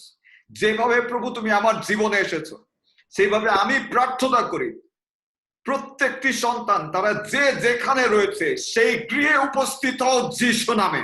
প্রভু, আমি এই মুহূর্তে প্রার্থনা করি তুমি তাদেরকে স্পর্শ করো যিশু নামে। প্রভু, তুমি তাদের হৃদয়ে তোমার স্থান গ্রহণ করো যিশু নামে। প্রভু, তুমি আমাদের প্রত্যেককে ব্যবহার করো। তোমার ধার্মিকতা, তোমার রাজ্যে যোগ্য ব্যক্তি হিসেবে আমাদেরকে ব্যবহার করো যিশু নামে। আর এই প্রার্থনা যিশু তোমার নামে চাই। Amen. Praise the Lord. Hallelujah. Hallelujah. Hallelujah. প্রভু আপনাকে আমি বিশ্বাস করি স্পর্শ করেছেন, আপনি যেখানে আছেন। যদি আপনি অনুভব করে থাকেন, কংগ্রেচুলেশন। আর যদি অনুভব করে না থাকেন, অপেক্ষা করুন। Is going to touch you, is going to touch you, and I'm very sure about it in the name of Jesus. Thank you. God bless us all in Jesus' name. Amen. So any question or contribution? Any question or contribution? Disturb করছে। আচ্ছা, আমি আরেকটি বিষয়ে জানতে চাই, সেটি হলো পবিত্র আত্মা একটি বিশাল ব্যাপার, এবং পবিত্র আত্মা না হলে আসলে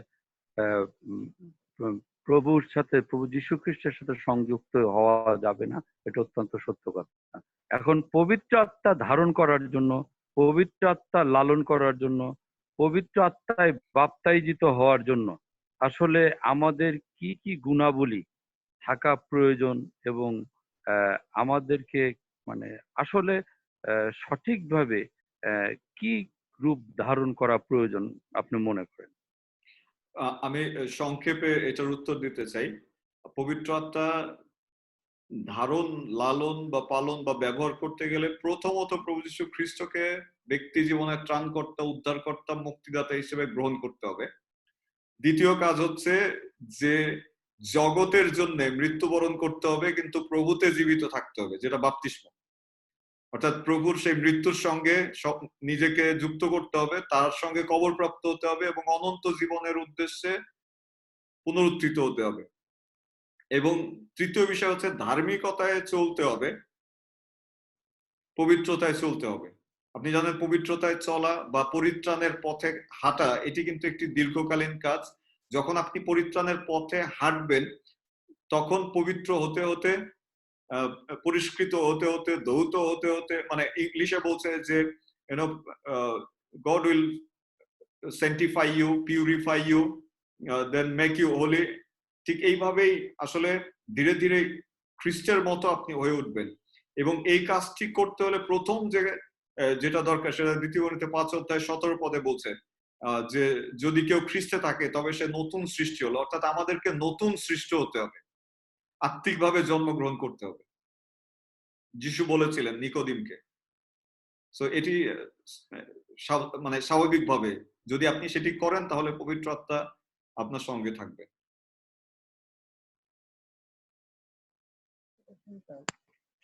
হ্যাঁ, এটা আসলে অনেক কঠিন ব্যাপার। আপনার যেটা বললেন এটা ঠিক আছে। বাপ্তাইজিত একটি গুণাবলী যে বাপ্তাইজিত হতে হবে জলে, তাই না? হ্যাঁ, আপনি বললেন যে জলে বাপ্তাইজিত আসলে হওয়া অনেকগুলি গুণাবলীর মধ্যে এটি একটি। আমরা দেখতে পাই অনেক চার্চেই মানে ছোটবেলায় বাপ্তাইজিত করে এবং জল ছিটে দিয়ে জলের ভিতরে না ডুবিয়ে। সেই ক্ষেত্রে মানে আমরা যেটা দেখতে পাচ্ছি সেই ক্ষেত্রে আপনার মানে মতবাদটা কি, যে জলে বাপ্তাইজিত আর এই পানি ছিটানো বাপ্তাইজিত, যেটা ছোট বাচ্চা কিছু বুঝে না কিন্তু বাপ্তিস্ম হতে যাচ্ছে, যেমন আমি সরাসরি বলি অ্যাংলিকান চার্চ, যেমন আমরা বলি রোমান ক্যাথলিক চার্চ। তো এই যে এই মানে এই বিষয়টা সম্পর্কে আপনার ইয়াটা কি? আমরা তো এটা বুঝতে পারছি না। Thank you uncle. প্রথমে আসলে আমাদেরকে বুঝতে হবে যে আইডিওলজি সম্পর্কে। এক একজন এক এক আইডিয়াদারি, কিন্তু আমি মনে করি যে বাইবেল হচ্ছে আমাদের উত্তম গ্রন্থ, আমাদের ফাইনাল কনস্টিটিউশন। সো বাইবেলে আমরা যা দেখি that is the thing we should follow and we should obey, we should obey on that. আর সেটা আমি মনে করি। এবং the word baptism came from the Latin word baptizo থেকে, যার মানে হচ্ছে ডুবানো, চুবানো। সো আমরা যিশুর জীবনে দেখি যিশু কিন্তু যখন তিনি অলরেডি অলমোস্ট 30 ইয়ার্স প্লাস তিনি কিন্তু তখন বাপতিস্ম নিয়েছেন।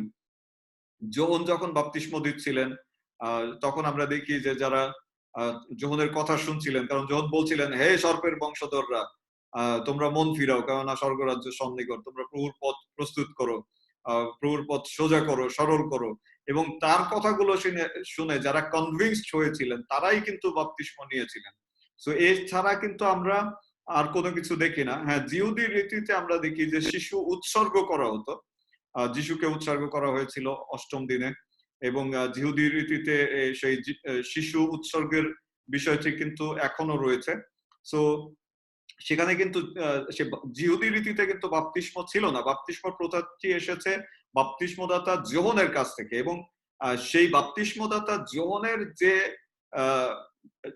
যেভাবে তিনি করেছেন, আসলে বর্তমান বিভিন্ন মণ্ডলী বিভিন্ন ভাবে সেটা করার চেষ্টা করছে, নিজেদের যুক্তি দিচ্ছে, নিজেদের মতবাদ দিচ্ছে, এবং আমি সে বিষয়ে সমালোচনা করতে চাই না। কিন্তু আমার যে বিষয়টি আমি বলতে চাই সেটা হচ্ছে যে this Bible is my constitution. So whatever it's saying here, that will be final and that will be settled because this is the word of God. সেটা আমার বিশ্বাস। Thank you uncle. Thank you. আমি last একটা প্রশ্ন করব আপনাকে। সেটি হলো যে আমরা পুরাতন নিয়মে দেখতে পাই ছিন্ন ত্বক, অছিন্ন ত্বক, এটা নিয়ে অনেক কথা আছে। আর আমরা জানি যে যীশু খ্রিস্টকেও কিন্তু ত্বকচ্ছেদ করা হয়েছে। তো আসলে এটি আস্তে আস্তে আমাদের সমাজ থেকে কেন উঠে গেল আমরা জানি না। প্রভু যীশু খ্রিস্ট এই ত্বকচ্ছেদের ব্যাপারে কোথাও বলেনি যে এটা উঠিয়ে দেওয়া হলো। যেমন আমার সন্তানকে কিন্তু আমি ত্বকচ্ছেদ করিয়েছি।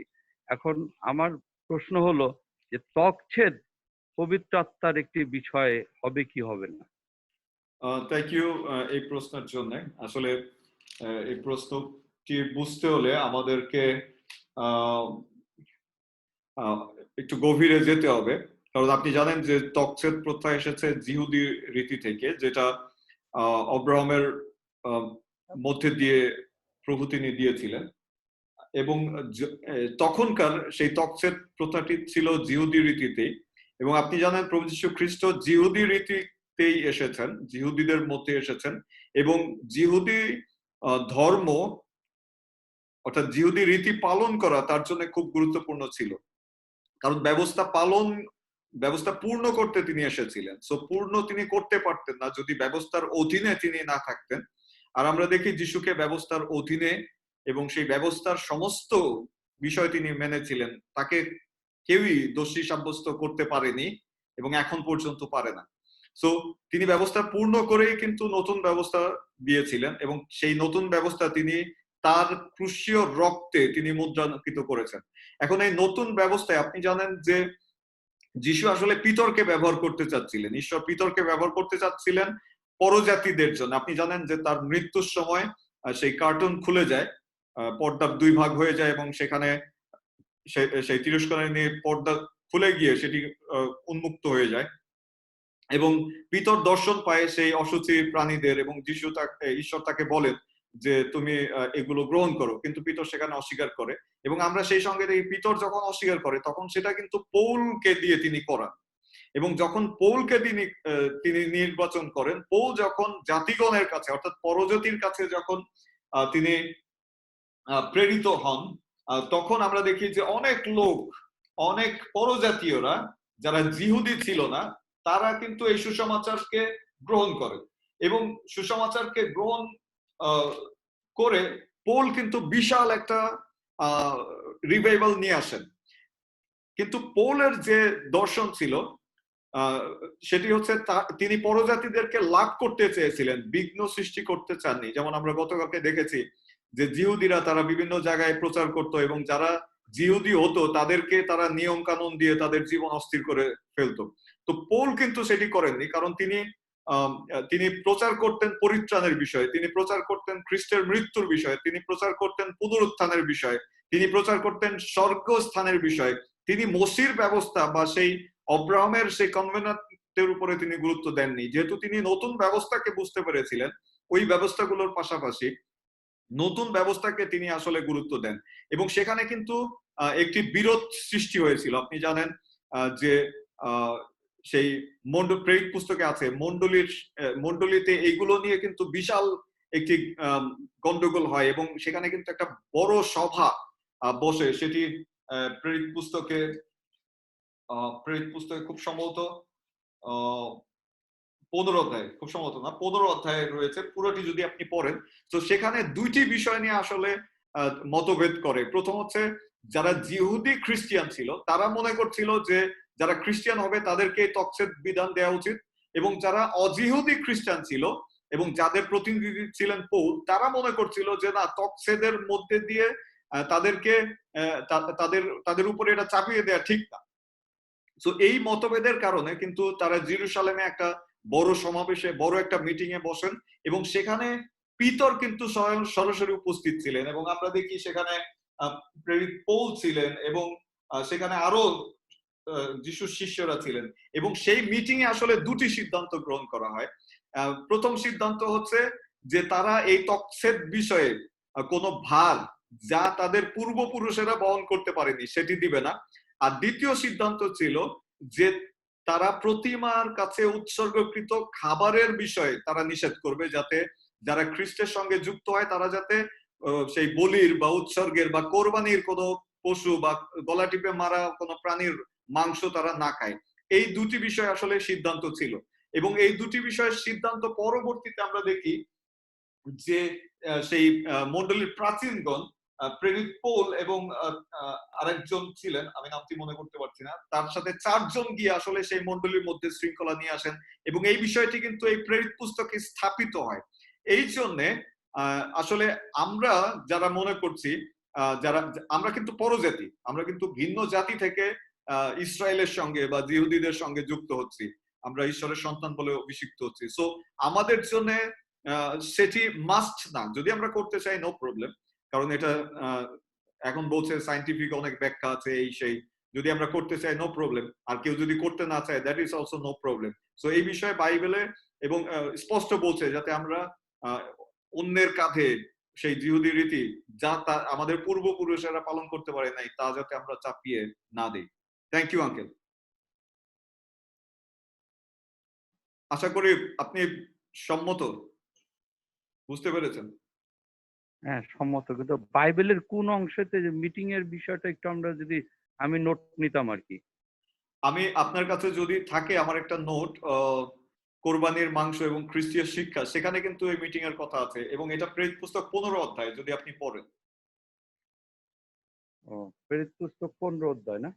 হ্যাঁ, প্রেরিত পুস্তক 15 অধ্যায় যদি 6 পদ পড়েন, ঠিক আছে, 6 মানে পুরোটা এখানে এই মিটিং এর কথা বলা আছে এবং সেখানে বারনবা ছিল, পৌল ছিল এবং সেখানে কিন্তু যদি পুরোটা আপনি পড়েন প্রেরিত পুস্তক 15 অধ্যায় 1 থেকে 35 পদে, সেখানে আপনি কিন্তু দেখবেন যে সেখানে একটা বড় একটা মিটিং হয়েছিল এবং সেখানে প্রেরিত পৌল তিনি ছিলেন, বারনবা ছিলেন, পিতর সেখানে সেই মিটিং এর নেতৃত্ব দিচ্ছিলেন।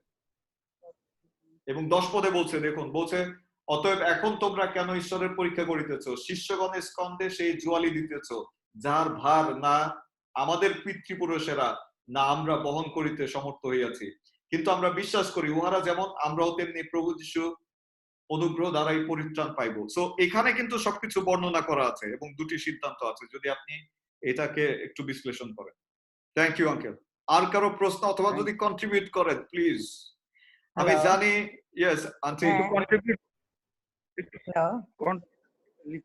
হ্যাঁ আমি শুনতে পাচ্ছি অর্পা আন্টি।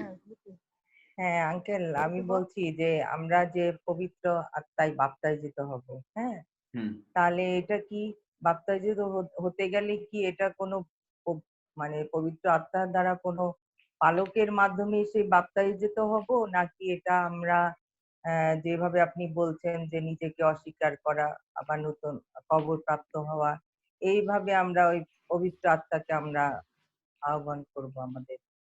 দেখুন এখানে কিন্তু একদম স্পষ্ট ভাবে বলছে প্রেরিত পুস্তক 1 অধ্যায় যদি আপনি দেখেন, এখানে কিন্তু বলছে, যিশু নিজেই বলছেন, দেখুন বলছে, আর তিনি তাহাদের সঙ্গে সমবেত হইয়া এই আজ্ঞা দিলেন, তোমরা জেরুসালেম হইতে প্রস্থান করিও না, কিন্তু পিতার অঙ্গীকৃত যে দানের কথা আমার কাছে শুনিয়েছ, মানে যিশুর কাছে আমরা শুনেছি, তাহার অপেক্ষায় থাকো, কেননা যোহন জলে বাপ্তাইজিত করিতেন বটে, কিন্তু তোমরা পবিত্র আত্মায় বাপ্তাইজিত হইবে বেশি দিন পরে না।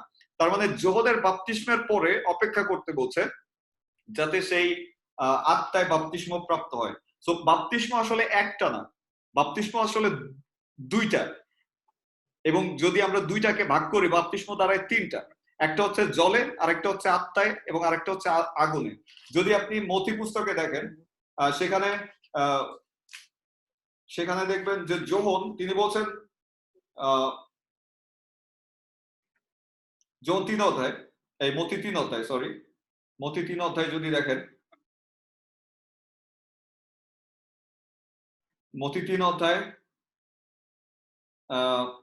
11 পদ যদি আপনি পড়েন, সেখানে দেখবেন বলছে, আমি তোমাদিগকে মন পরিবর্তনের নিমিত্ত জলে বাপ্তাইজ করিতেছি বটে, কিন্তু আমার পশ্চাতে মানে আমার পরে যিনি আসছেন তিনি আমা অপেক্ষাও শক্তিমান, আমি তাহার পাদুকা বহিবার যোগ্য নহি, তিনি তোমাদিগকে পবিত্র আত্মা ও অগ্নিতে বাপ্তাইজিত করিবেন।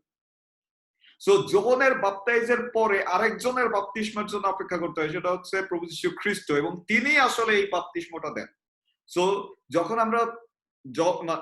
আমরা জন্মগ্রহণ করি জলে যখন আমরা বাপ্তিস্ম নেই, আমাদেরকে অপেক্ষা করতে হবে যতক্ষণ না পর্যন্ত যিশু আমাদেরকে বাপ্তিস্ম না দিচ্ছে। এবং শুনুন, জলে বাপ্তিস্মের ক্ষেত্রে সাধারণত আমরা যারা যোহনের বাপ্তিস্ম দেই পালকের, আমরা প্রশ্ন করি যে তুমি কি প্রভু যিশুকে গ্রহণ করেছো ত্রাণকর্তা মুক্তিদাতা হিসাবে? আমরা বলি হ্যাঁ হ্যাঁ হ্যাঁ, 3টা প্রশ্ন করি, হ্যাঁ হ্যাঁ বলার পরে জলে ডুব দেই।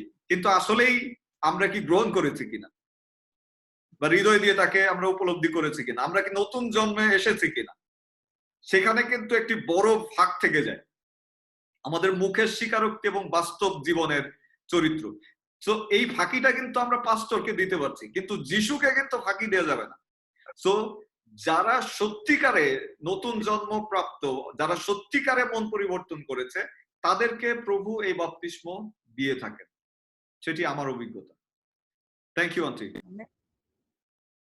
আঙ্কেল, আমরা বলছি আমরা যখন বাপ্তিস্ম নিয়েছি তখন তো আমাদের ওই বাপ্তিস্ম তো ওইভাবেই নেওয়া হয়ে গেছে, কিন্তু আমরা তো আসলেই তখন ওইভাবে আমাদের মন পরিবর্তন করে ওইভাবে আলোককে যেভাবে আমাদের করেছে, কিন্তু এখন আমরা চিন্তা করছি যে আমাদের কি আবার নতুন করে জলে বাপ্তিস্ম নিতে হবে, নাকি প্রভু যিশু আমাদেরকে আমাদের উনি আমাদের বাপ্তিস্ম উনি দিবেন?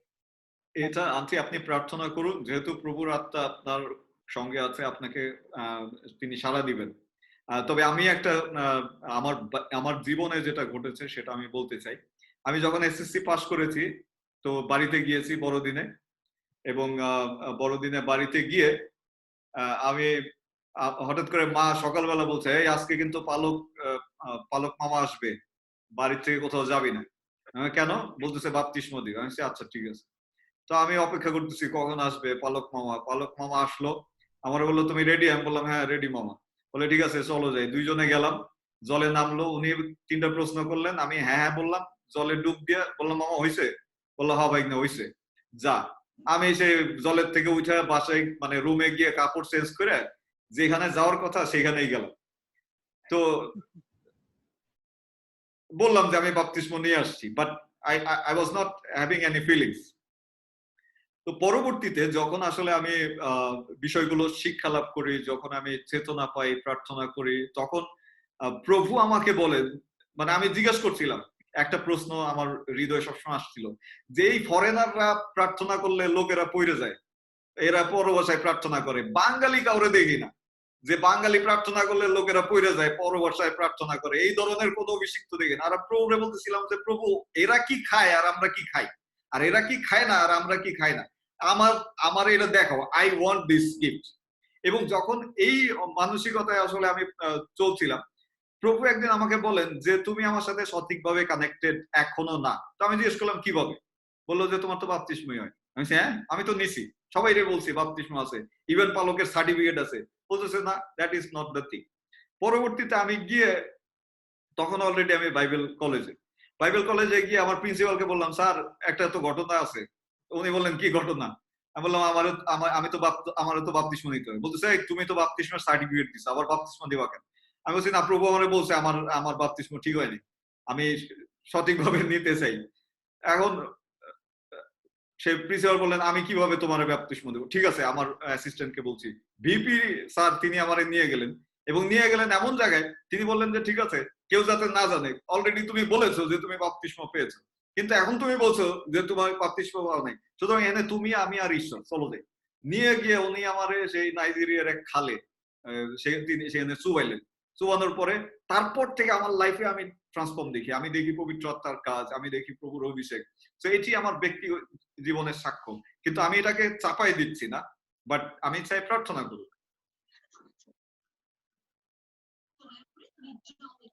Thank you very much. আমরা দেখতে পাচ্ছি আরেকজন বোন আমাদের সাথে যুক্ত হয়েছেন, সিলভিয়া ক্যাথরিন। কোথা থেকে যুক্ত হয়েছেন আপনি আমাদেরকে একটু বলবেন? ঢাকা মিরপুর থেকে। ওকে, কিভাবে আমাদের বিষয়ে জানতে পারলেন? লুকাস বার্নামির কাছ থেকে। আচ্ছা আচ্ছা, লুকাস ভাই আপনাকে যোগ করেছে। সো আপনাকে স্বাগতম আমাদের এই গ্রুপে। আমরা রিডিমিং বাংলাদেশ প্রতিদিন সন্ধ্যা 7টা থেকে 9টা পর্যন্ত আমরা প্রভুর বাক্য নিয়ে আলোচনা করি, বিভিন্ন প্রশ্ন এবং প্রশ্নোত্তর পর্বে আমরা যুক্ত হই। চুবানো, চুবানো মানে হচ্ছে ডুবানো। হ্যাঁ দাদা, আমি একটা প্রশ্ন না কি বলবো এটা, আমার কথা হলো যে ওই যে পবিত্র আত্মা ভক্ত ভাববাদী, মানে যারা অভিষিক্ত না কিংবা অভিষিক্ত ব্যক্তি, এটা বুঝতে সাহায্য করে, চিনতে সাহায্য করে। আমরা আসলে এটা কিন্তু অনেকে আমরা বুঝতে পারি, যদিও আমরা পবিত্র আত্মা আমাদের নাই জীবনে, কিন্তু না পবিত্র আত্মা আছে আন্টি, আপনি হয়তো চিনতে পারছেন না, বাট হি ইজ দেয়ার। চার্চে যখন যাই, যখন আমরা অভিষিক্ত ব্যক্তিদের কথা শুনি, তখন কারো কারো কথাই আমাদের মনে হয় যে আমাদের হৃদয় স্পর্শ করে না। হ্যাঁ, তখন আমাদের মনে হয় যে আসলে সে অভিষিক্ত না। বেশিরভাগই দেখেছি যে আসলে আমাদের হৃদয় কোনো উত্তপ্ত হয় না, কোনো ইয়া পাই না। এটা কিন্তু আমি প্রায় খুব খেয়াল করছি, আমার জীবনে সবসময় এরকম ঘটনা ঘটেছে। এইটা মনে হয়, আমি জানি না, পবিত্র আত্মা হয়তো আছে, নাহলে এগুলো কেন হয়? আমরা আসলে তাদের জীবন, তাদের মানে সমস্ত কিছু দেখে, আচার ব্যবহার দেখে আমাদেরকে মনে হয় যে আসলে ওনারা অভিষিক্ত না। তাদের কথা শুনতে ভালো লাগে না, চার্চে যাওয়ার ইয়েটা নষ্ট হয়ে যায়। আমার মনে হয় আমার মতো অনেকেই আছে যারা বলতে পারছে না। বেশিরভাগ ক্ষেত্রে এরকম ঘটনাগুলো আমাদের হয়। তাই এই ক্ষেত্রে আমরা কি করতে পারি? মানে আমরা অভিযুক্ত ব্যক্তিকে চিনতে পারলে, এখন তাকে যদি সবসময় না পাই, তখন আমাদের কি করা উচিত? যেখানে আমরা ভালো লাগছে না, আমি আর্থিকভাবে উত্তপ্ত হচ্ছে, কিন্তু আমাকে যেতে হচ্ছে, এইগুলা কি আমরা এই নিয়মের মধ্যে দিয়ে যাবো, নাকি আমাদের এগুলা পরিবর্তন হওয়া উচিত? আন্টি আমি বলবো যে আমি শিউলি দিদির সাথে আমি একমত যে পবিত্র আত্মা কি আমাদেরকে আত্মিক মানুষকে চিনতে কি সাহায্য করে, এটাও আমার একটা প্রশ্ন। যে মানুষটা আসলে আত্মিক, এটাও কি পবিত্র আত্মা আমাদের কি সাহায্য করে? যে আমরা তো বুঝতে পারি, আমরা আসলে সবার যেখানে যাই ওর সাথে আমি একমত যে সবসময় সব জায়গায় আমাকে ইয়ে করে না, কিন্তু যখন দেখি আমি বুঝতে পারি, অনুভব করি যে আসলে সে এরকম মানুষ, তখন আমার মনে হয় তার কথা শুনতে ভালো লাগে। সব এটা বলতেছি, এটা কি সে কি চিহ্নিত করে? এটাও মেনটেন করে যাচ্ছি, যেটা যেতে হয় চার্চে, কিন্তু এটা আসলে আমরা কি ঠিক কাজ করছি কিনা সেটাও আমাদের একটু জানা দরকার। আন্টি আমি বলতে চাই যে প্রভুর আত্মা আমাদের সকলের মধ্যে রয়েছে। আপনি যখন কোনো জায়গায় যাবেন, প্রভুর আত্মা উপস্থিত আছে কিনা আপনি অলরেডি হৃদয়ে জানবেন, এটা বলে দিতে হবে না, আপনি অলরেডি ফিল করবেন। এবং দ্বিতীয় বিষয় হচ্ছে কে অভিষিক্ত এবং কে অভিষিক্ত না, অলরেডি আপনার আত্মাই জানবে, এটা আপনি কোনো রিজন বলতে পারবেন না, ব্যাখ্যা করতে পারবেন না। বুঝতে পারছেন? এবং দ্বিতীয় উত্তর হচ্ছে যে আমরা সেই বীজ বাপকের দৃষ্টান্ত দেখি, যিশু যেটা দিয়েছেন, যে যদি আপনার যে বীজ, আপনি যদি বীজ হিসেবে একটি উত্তম ভূমিতে না পড়েন, তাহলে কিন্তু আপনি ফলবান হতে পারবেন না। তো আপনি যদি কাঁটার উপরে পড়েন বা পাথরের ভূমিতে পড়েন বা পথের পাশে পড়েন, তাহলে কিন্তু আপনার জীবনে ফল ধরবে না। তো এই জন্যে যেখানে অভিষিক্ত ব্যক্তিরা আছে, যেখানে প্রভুর পরিচর্যা আছে, যেখানে প্রভুর উপস্থিতি আছে, তার মনোনীত যারা, তাদের সঙ্গে থাকা কিন্তু গুরুত্বপূর্ণ, যাতে করে আমাদের জীবনে ফল ধরে।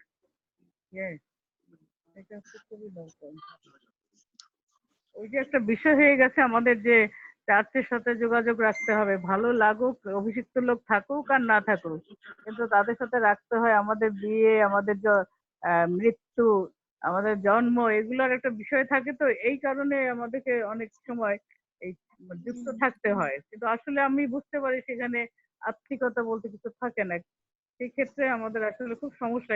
এইরকম মানে ইচ্ছা নাই তবু আমাদেরকে সেখানে যোগ দিয়ে থাকতে হয়। এটা আমরা কিভাবে করতে পারি? শুনুন, প্রভু যীশু খ্রিস্ট আমাদেরকে স্বাধীন করেছেন এবং আমরা স্বাধীন। আমাদের আমাদের সমস্ত, ইভেন আমি বলেছি একদিন যে আমরা মারা যাব কোথায় সেটা নিয়ে আমরা যদি চিন্তা করি, আর যদি আমরা অনুর্বর ভূমিতে পতিত হই, আমরা স্বর্গে যাব কিনা সেটাও একটা প্রশ্ন। বুঝতে পারছেন? তো এমন জায়গা বলছে আমি পথ সত্য জীবন। এখন যিশুর কাছে দিয়ে যদি না আসেন, অন্য পথে যদি যান, তাহলে আপনি স্বর্গে নাও পৌঁছাইতে পারেন। That is also another thing. So আমাদেরকে বুঝতে হবে, প্রভুর পরিচালনা চাইতে হবে যে প্রভু আমি কি করব, এবং প্রভু যা বলেন, যেটা আপনার হৃদয় বলেন সেটা বাধ্য হওয়া, আর এতে দেখবেন যে ঈশ্বরের আশীর্বাদ আপনার জীবনে আসবে। ফিলিপ দা, আপনি কিছু বলতে চাচ্ছিলেন? আপনার এই আনমিউট করে দিই আমি। হ্যাঁ বলুন।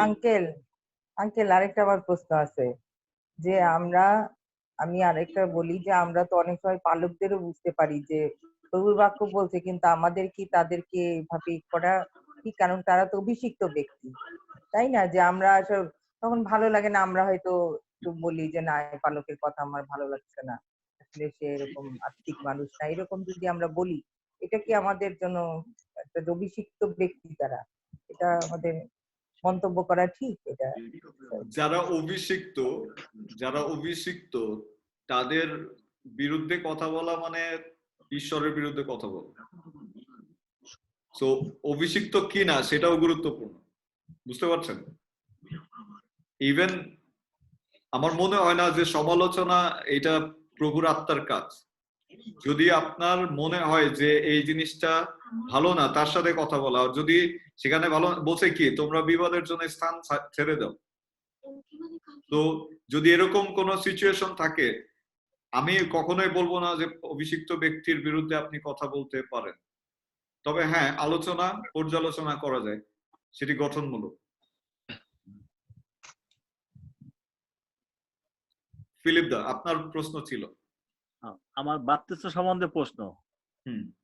যেমন আমাদের মন্ডলীতে 1 থেকে 6 মাসের ভিতরে যে বাচ্চা বা যে শিশু জন্ম নেয়, তাদের আমাদের মন্ডলীতে গিয়ে নাম লেখাইয়া তাদের শিশু বাপ্তিস্ম দিতে হয় পানির মাধ্যমে।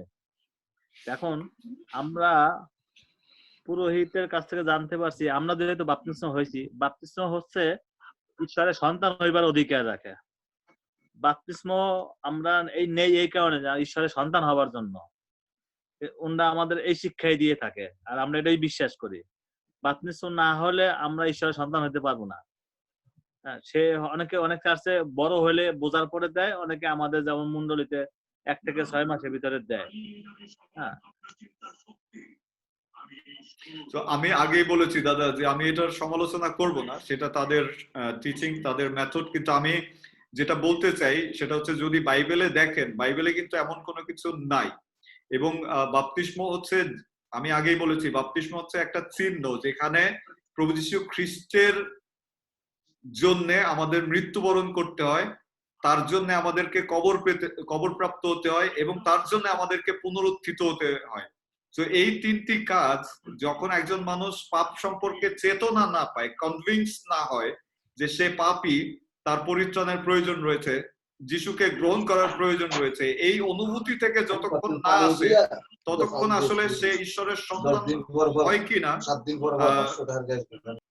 সে ঈশ্বরের সন্তান হয় কিনা সেক্ষেত্রে একটি প্রশ্ন থেকে যায়। তো আমি তাদের বিরুদ্ধে বলবো না, কিন্তু আমার কথা হচ্ছে বাইবেল আসলে কি বলছে এবং প্রভু আসলে এই বিষয়ে আমাদেরকে কি চেতনা দেয় সেটি গুরুত্বপূর্ণ। যখন একটা যুবক বয়স, তখন তার পরিপক্ক হইলে পড়া বা ঈশ্বরের সম্বন্ধে বা সৃষ্টিকর্তার সম্বন্ধে যখন জানতে পারে, তখন তো আমাদেরকে হস্তার্পণ শিক্ষা দেয় যে ঈশ্বরের যে প্রভুর ভোজ বা দেহ রক্ত আমরা যারা বিশ্বাস সহকারে আমরা পান করি, হ্যাঁ, তখন থেকে আমরা তখন ম্যাচিউরড হয়ে থাকি বা ঈশ্বর সম্বন্ধে জানতে পারি। তখনের পর থেকে যদি আমরা কোনো বেবিচার করি, চুরি করি, অন্যায় করি বা ঈশ্বরের 10টা আজ্ঞা অমান্য করি, তখন পাপ হবে আমরা মনে করি সেটা। কিন্তু তার আগে যদি এখন আমরা যদি বাপ্তিস্ম না নিয়ে তখন বুঝবো, তখন আমি বাপ্তিস্ম নেব, এতদিন আমি যদি পাপ করি, কিন্তু না, আসলে এই জন্য আমরা ছোটবেলা থেকেই বাপ্তিস্ম নিলে তার গার্জিয়ানরা শিক্ষা দেবে যে না, তুমি বাপ্তিস্ম হয়েছো, তুমি ঈশ্বরের সন্তান, তুমি এই খারাপ আত্মা বা মন্দ কাজ করতে শিক্ষাটা আসে। আপনার কথায় আমি অ্যাকসেপ্ট করি, আমি গ্রহণ করছি, কিন্তু আমি আবারও বলছি যে আমরা বাইবেলকে দেখছি, বাইবেলকে আমরা নাম্বার 1 স্থানে রাখছি। বাইবেলে হস্তার্পণ তাদের জন্যই আছে যারা প্রেরিত হয়েছেন, যারা সুসমাচার কাজে গিয়েছেন। আমরা কোনো শিশুদের উপরে বাইবেলে হস্তার্পণ দেখতে পাই না। ইভেন শিশুদেরকে আমরা উৎসর্গ করা দেখি, কিন্তু সেখানে বাপ্তিস্ম দেখতে পাই না, সেটা বাইবেলে আমরা দেখতে পাই না। আমি আপনার কথার বরখেলাপ করছি না, কিন্তু বাইবেলে আমরা সেটা দেখতে পাই না। এবং যদি আপনি বাইবেল পড়েন, মথি, মার্ক, লুক, যোহন, সেখানে দেখবেন যে এ ধরনের কোনো বিষয় নেই। প্রেরিত পুস্তকে যদি যান, সেখানেও সেটি নেই। ইভেন কোন পৌলের কোন শিক্ষায়ও সেটি নেই আসলে। সো ইভেন প্রকাশিত বাক্য, সেখানে আমাদেরকে কিন্তু একটি ওয়ার্নিং দেয়া আছে যে আমরা যাতে এই শিক্ষার সঙ্গে কোনো কিছু যুক্ত না করি অথবা এখান থেকে বাদ না দিই। তো আমাদেরকে কিন্তু বেসিক সেটা, এবং আমরা আলোচনা করছি সেই দৃষ্টিভঙ্গি থেকে। আমরা কারো এখানে সমালোচনা বা কে সঠিক কে ভুল সেটা আমরা আসলে বিচার করতে চাচ্ছি না। বিচারকর্তা ঈশ্বর। আমি দাদার সাথে একটু বলতে চাই, ওই যে মানে শিশুবেলায় যে বাপ্তিস্মটা দেওয়া হয় পানি ছিটায়, ওইটা আসলে তারা উদ্দেশ্য বলে যে আদি পাপ বা ওই যে আদমের পাপের জন্য জন্মগত যে পাপ, সেই পাপের ক্ষমার জন্য ওই বাপ্তিস্ম। আর পরে বড় হইলে পর হস্তার্পণ, সেটা ওই যে আমার জীবনের পাপের জন্য, এরকম একটা ব্যাখ্যা আসলে আসছে। So thank you very much. আমরা আসলে পবিত্র আত্মা থেকে সরে গিয়ে বাপ্তিস্মে চলে গিয়েছি এবং আমাদের সময় শেষ। আমি জানি না, যদি আমি অনুরোধ করব যদি লুকাস ভাই আজকের শিক্ষার বিষয়ের উপর একটু অবজার্ভ করেন। আসলে মানে আজকে আপনি প্রথমবার অংশগ্রহণ করে আপনার অনুভূতি কি, বা what is your opinion? We just want to say, we just want to listen to you.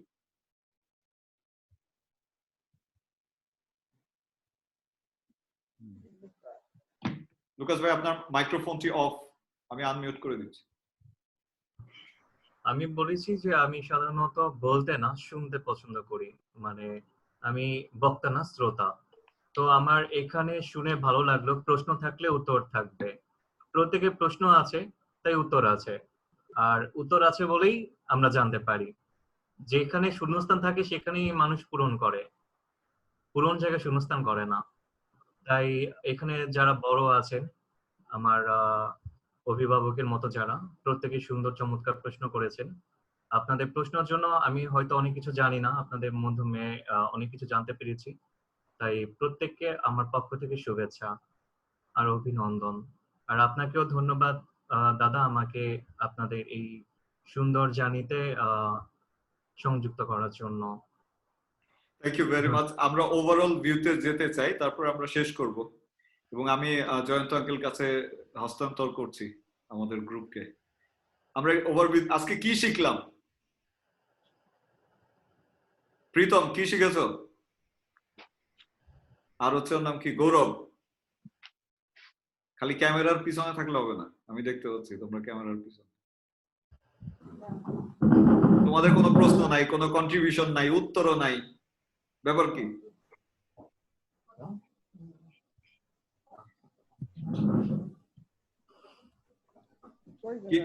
কি শিখেছো আজকে? কোনো কিছু আছে যেটা গুরুত্বপূর্ণ মনে হয়েছে?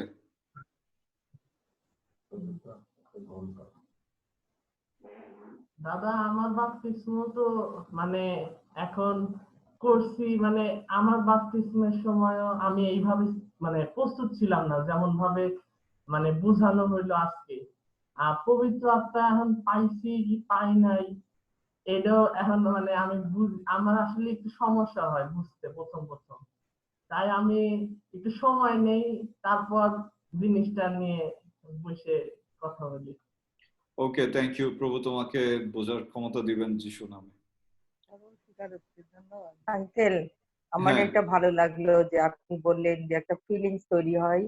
হ্যাঁ, এটা একটা কান্না, চোখে জল আসে। হ্যাঁ, আমি এটা এটা যখন আমি প্রার্থনায় বসি তখন আমার এটা এই ফিলিংসটা আমার ভিতরে আসে।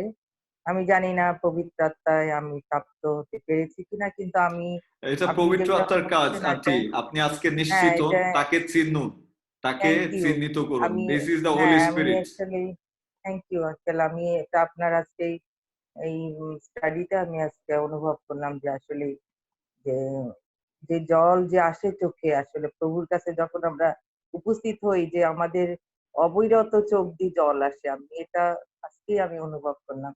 এই জন্য আসলে ধন্যবাদ দিই পিতা ঈশ্বরকে, এবং আপনাকেও ধন্যবাদ দিই যে আজকে এই সুন্দর আপনি আমাকে বুঝাতে সক্ষম হয়েছেন। ধন্যবাদ। Thank you aunty. প্রভু আশীর্বাদ করুন। আঙ্কেল, শেষে কিছু বলবেন নাকি? আমি জানি টপিক অনেক হাই, এই জন্য আমি আর ডিটেলস যাচ্ছি না। আমি খুব সিম্পলি এটাকে ট্রিট করেছি। আশা করি যখন আপনারা বড় হবেন তখন আরো বড় বিষয় নিয়ে ট্রিট করব।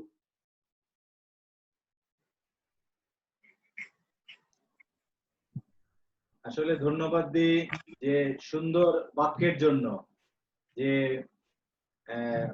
যে পবিত্র আত্মা, মানে এই পবিত্র আত্মার বিষয়ে যেগুলো আমরা শুনলাম, আসলে মনে করি আমি যে আসলে পবিত্র আত্মায় আমাদেরকে ভালো খারাপ বুঝতে সাহায্য করে। আমাদের বিভিন্ন স্থানে আমরা বিভিন্ন চার্চে যখন অংশগ্রহণ করি, সেখানে আমরা বুঝতে পারি যে আসলে বলার অপেক্ষা রাখে না এগুলা, যে কার কি ভালো লাগছে খারাপ লাগছে। যদি সেরকম মনে হয় আমরা সেখান থেকে, দরকার হলে আমরা সেখান থেকে নীরব হয়ে যাব, কিন্তু সমালোচনার কোনো দরকার মনে করি না আমি। কারণ ভালো খারাপ এটা পবিত্র আত্মাই একমাত্র আমাদেরকে বুঝতে সত্যি সাহায্য করে, যার মাধ্যমে আমরা বুঝতে পারি আর কি।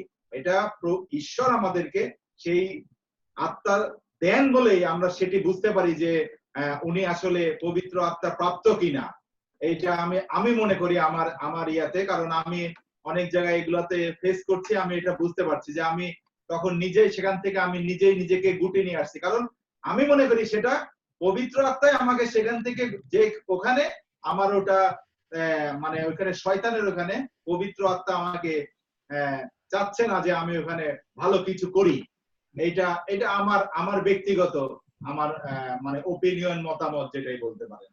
তো ধন্যবাদ দিই সুন্দর আঙ্কেল, সুন্দরভাবে আজকে সমস্ত কিছু আমাদেরকে বুঝিয়ে দিয়েছেন পবিত্র আত্মার বিষয়। যদিও এটা হাই থট, অনেক গভীর আর কি, তবে আমরা বিশ্বাস করি যে যদি আমরা পবিত্র আত্মায় যদি আমরা পবিত্র আত্মা যদি আমাদের মধ্যে নির্ভর করে, অবশ্যই আমরা এই নিগুড় তত্ত্ব আরো আমরা বেশি ভালো করে বুঝতে পারবো, এটা আমি বিশ্বাস করি।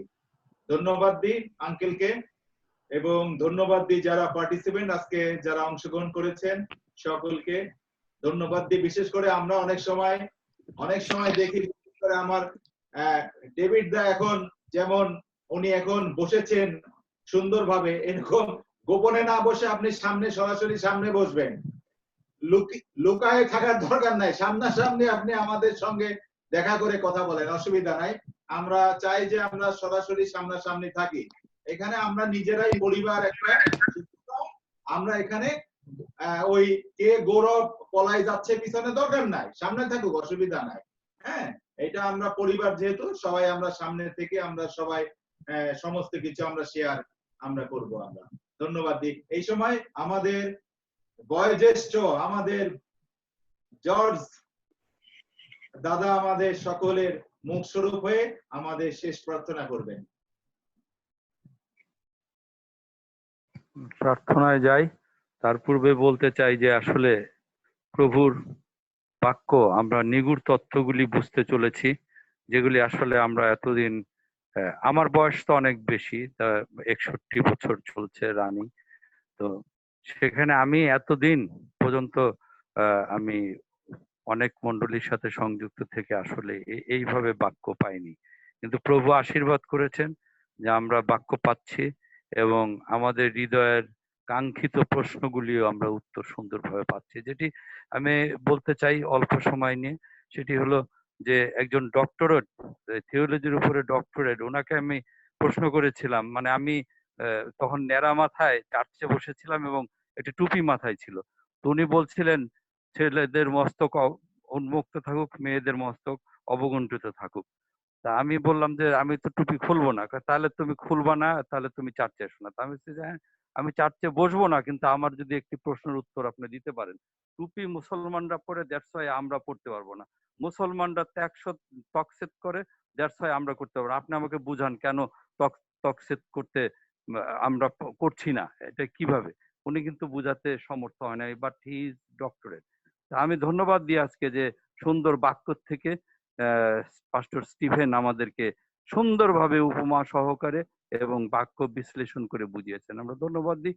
আমরা প্রার্থনায় যাই, চোখ বন্ধ করি। মঙ্গলময় স্বর্গস্থ পিতা, আমরা তোমার গৌরব করি, আমরা তোমার প্রশংসা করি, আমরা তোমার মহানামের ধন্যবাদ করি, আমরা তোমার জয়ধ্বনি করি, আমরা তোমার আশীর্বাদের জন্য প্রভু গো হৃদয় থেকে তোমার চরণতলে মস্তক অবনত করে তোমার গৌরব প্রশংসা করি যে প্রভু তোমার বাক্যের নিগুড় তথ্যগুলি তুমি আমাদেরকে বুঝার সুন্দর সুযোগ দিয়েছো, যা 61 বছরে প্রভু গো বুঝতে পারিনি, কিন্তু এখন তুমি সেটি বুঝার সুন্দর সুযোগ দিয়েছো।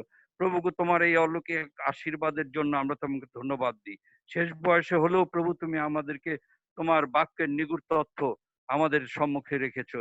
আমরা এই এতদিন পর্যন্ত যা শিখেছি প্রভু, সবকিছু আমাদের কাছে নতুন মনে হচ্ছে প্রভু গো। সেই ডিজিটাল যুগ, যেটি বাইবেল অনেক আগে বলেছে, কিন্তু আমরা কখনোই আমরা এটা প্রচারে শুনিনি, কিন্তু আজকে আমরা তোমার বাক্য শুনতে পেরেছি।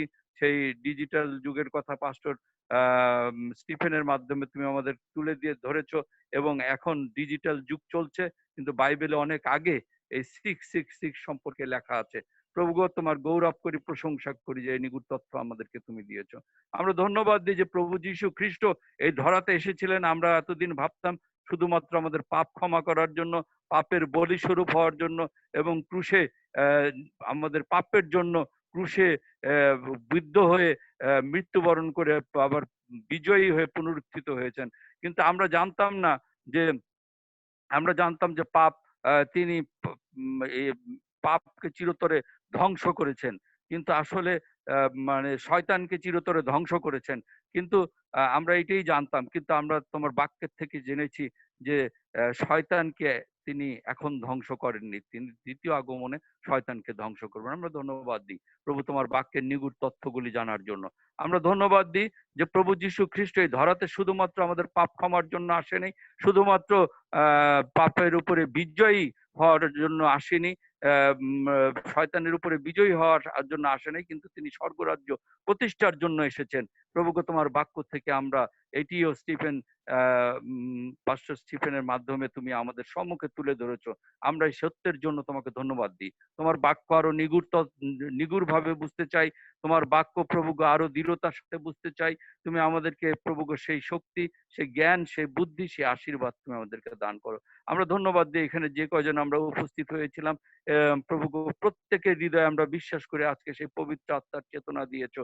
তোমার পবিত্র আত্মা বিনে প্রভু আমরা কিছুই করতে পারি না, এবং পবিত্র আত্মা বিনে প্রভু আমরা তোমার সাথে সংযুক্ত হতে পারি না। প্রভু তুমি আশীর্বাদ করো যেন সেই পবিত্র আত্মা পাওয়ার মতন গুণাবলী, যোগ্যতা এবং প্রভু সেই ধরনের রূপের মানুষ যেন আমরা হতে পারি, তোমার আদরের মানুষ, তোমার আদরের সন্তান যেন হতে পারি, যাতে তোমার পবিত্র আত্মা আমরা পেতে পারি। প্রভু তুমি আমাদেরকে আশীর্বাদ করো, এবং প্রভু এই যে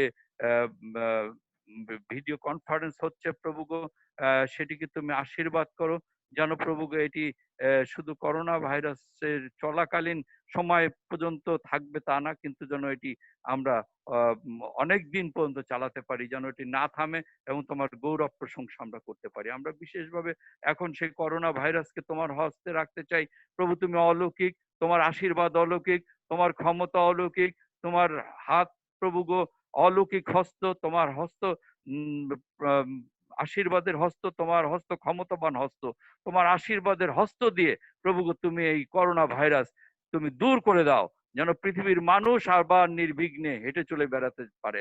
আমরা জানি প্রভু আমাদের পাপের ফসল এই করোনা ভাইরাস, তুমি প্রভুকে আমাদের উপরে ভীষণভাবে ক্রোধান্বিত হয়ে গেছো। আমরা আবার নত হতে চাই, নতজানু হয়ে প্রভুকে আমরা আমাদের সমস্ত অহংকার, সমস্ত গর্ব আমরা দূরে ছুঁড়ে ফেলতে চাই এবং প্রভুকে আমরা নিঃস্ব হতে চাই, তোমার প্রিয় পুত্রের মতন শূন্য হতে চাই এবং প্রভুকে আমরা নতুন ভাবে আবার তোমাকে গ্রহণ করে নতুন জীবন যাপন করতে চাই।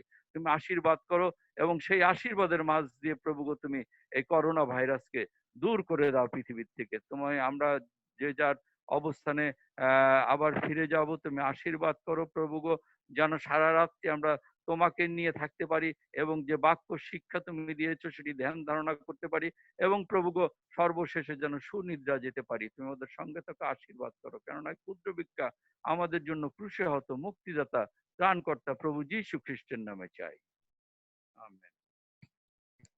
So thank you, congratulation. প্রত্যেককে ধন্যবাদ জানাই। আমি ধন্যবাদ দিই যারা আজকে উপবাসে ছিলেন এবং যারা আগামীকালকে থাকবেন। আমি বলছি যে আগামীকালকে কিন্তু আমরা সেই প্রভুর ভোজে মিলিত হব যার যার বাসায়। তো সেইদিকে একটু প্রস্তুতি রাখবেন এবং আগামীকালকে যে টপিকটি থাকবে সেই টপিকটি হচ্ছে হলি কমিউনিয়ন, পবিত্র সহভাগিতা, হোলি কমিউনিয়ন। সো আমরা বিশ্বাস করি আগামীকালকে আমাদের মধ্যে নতুন কিছু চমক আছে, নতুন কিছু তথ্য আছে যেগুলো নিয়ে প্রভু চান যাতে আমরা সেগুলোর দিকে খুব গভীরভাবে দৃষ্টি দিই এবং সেগুলোকে আমরা উপলব্ধি করি। সো সেই পর্যন্ত ভালো থাকবেন, সকলে সুস্থ থাকবেন। আমি প্রার্থনা করি যে প্রভুর আত্মা আপনাদের প্রত্যেকের উপরে বর্ষিত হন যিশু নামে। So thank you very much. See you tomorrow by 7. God bless you. Bye bye.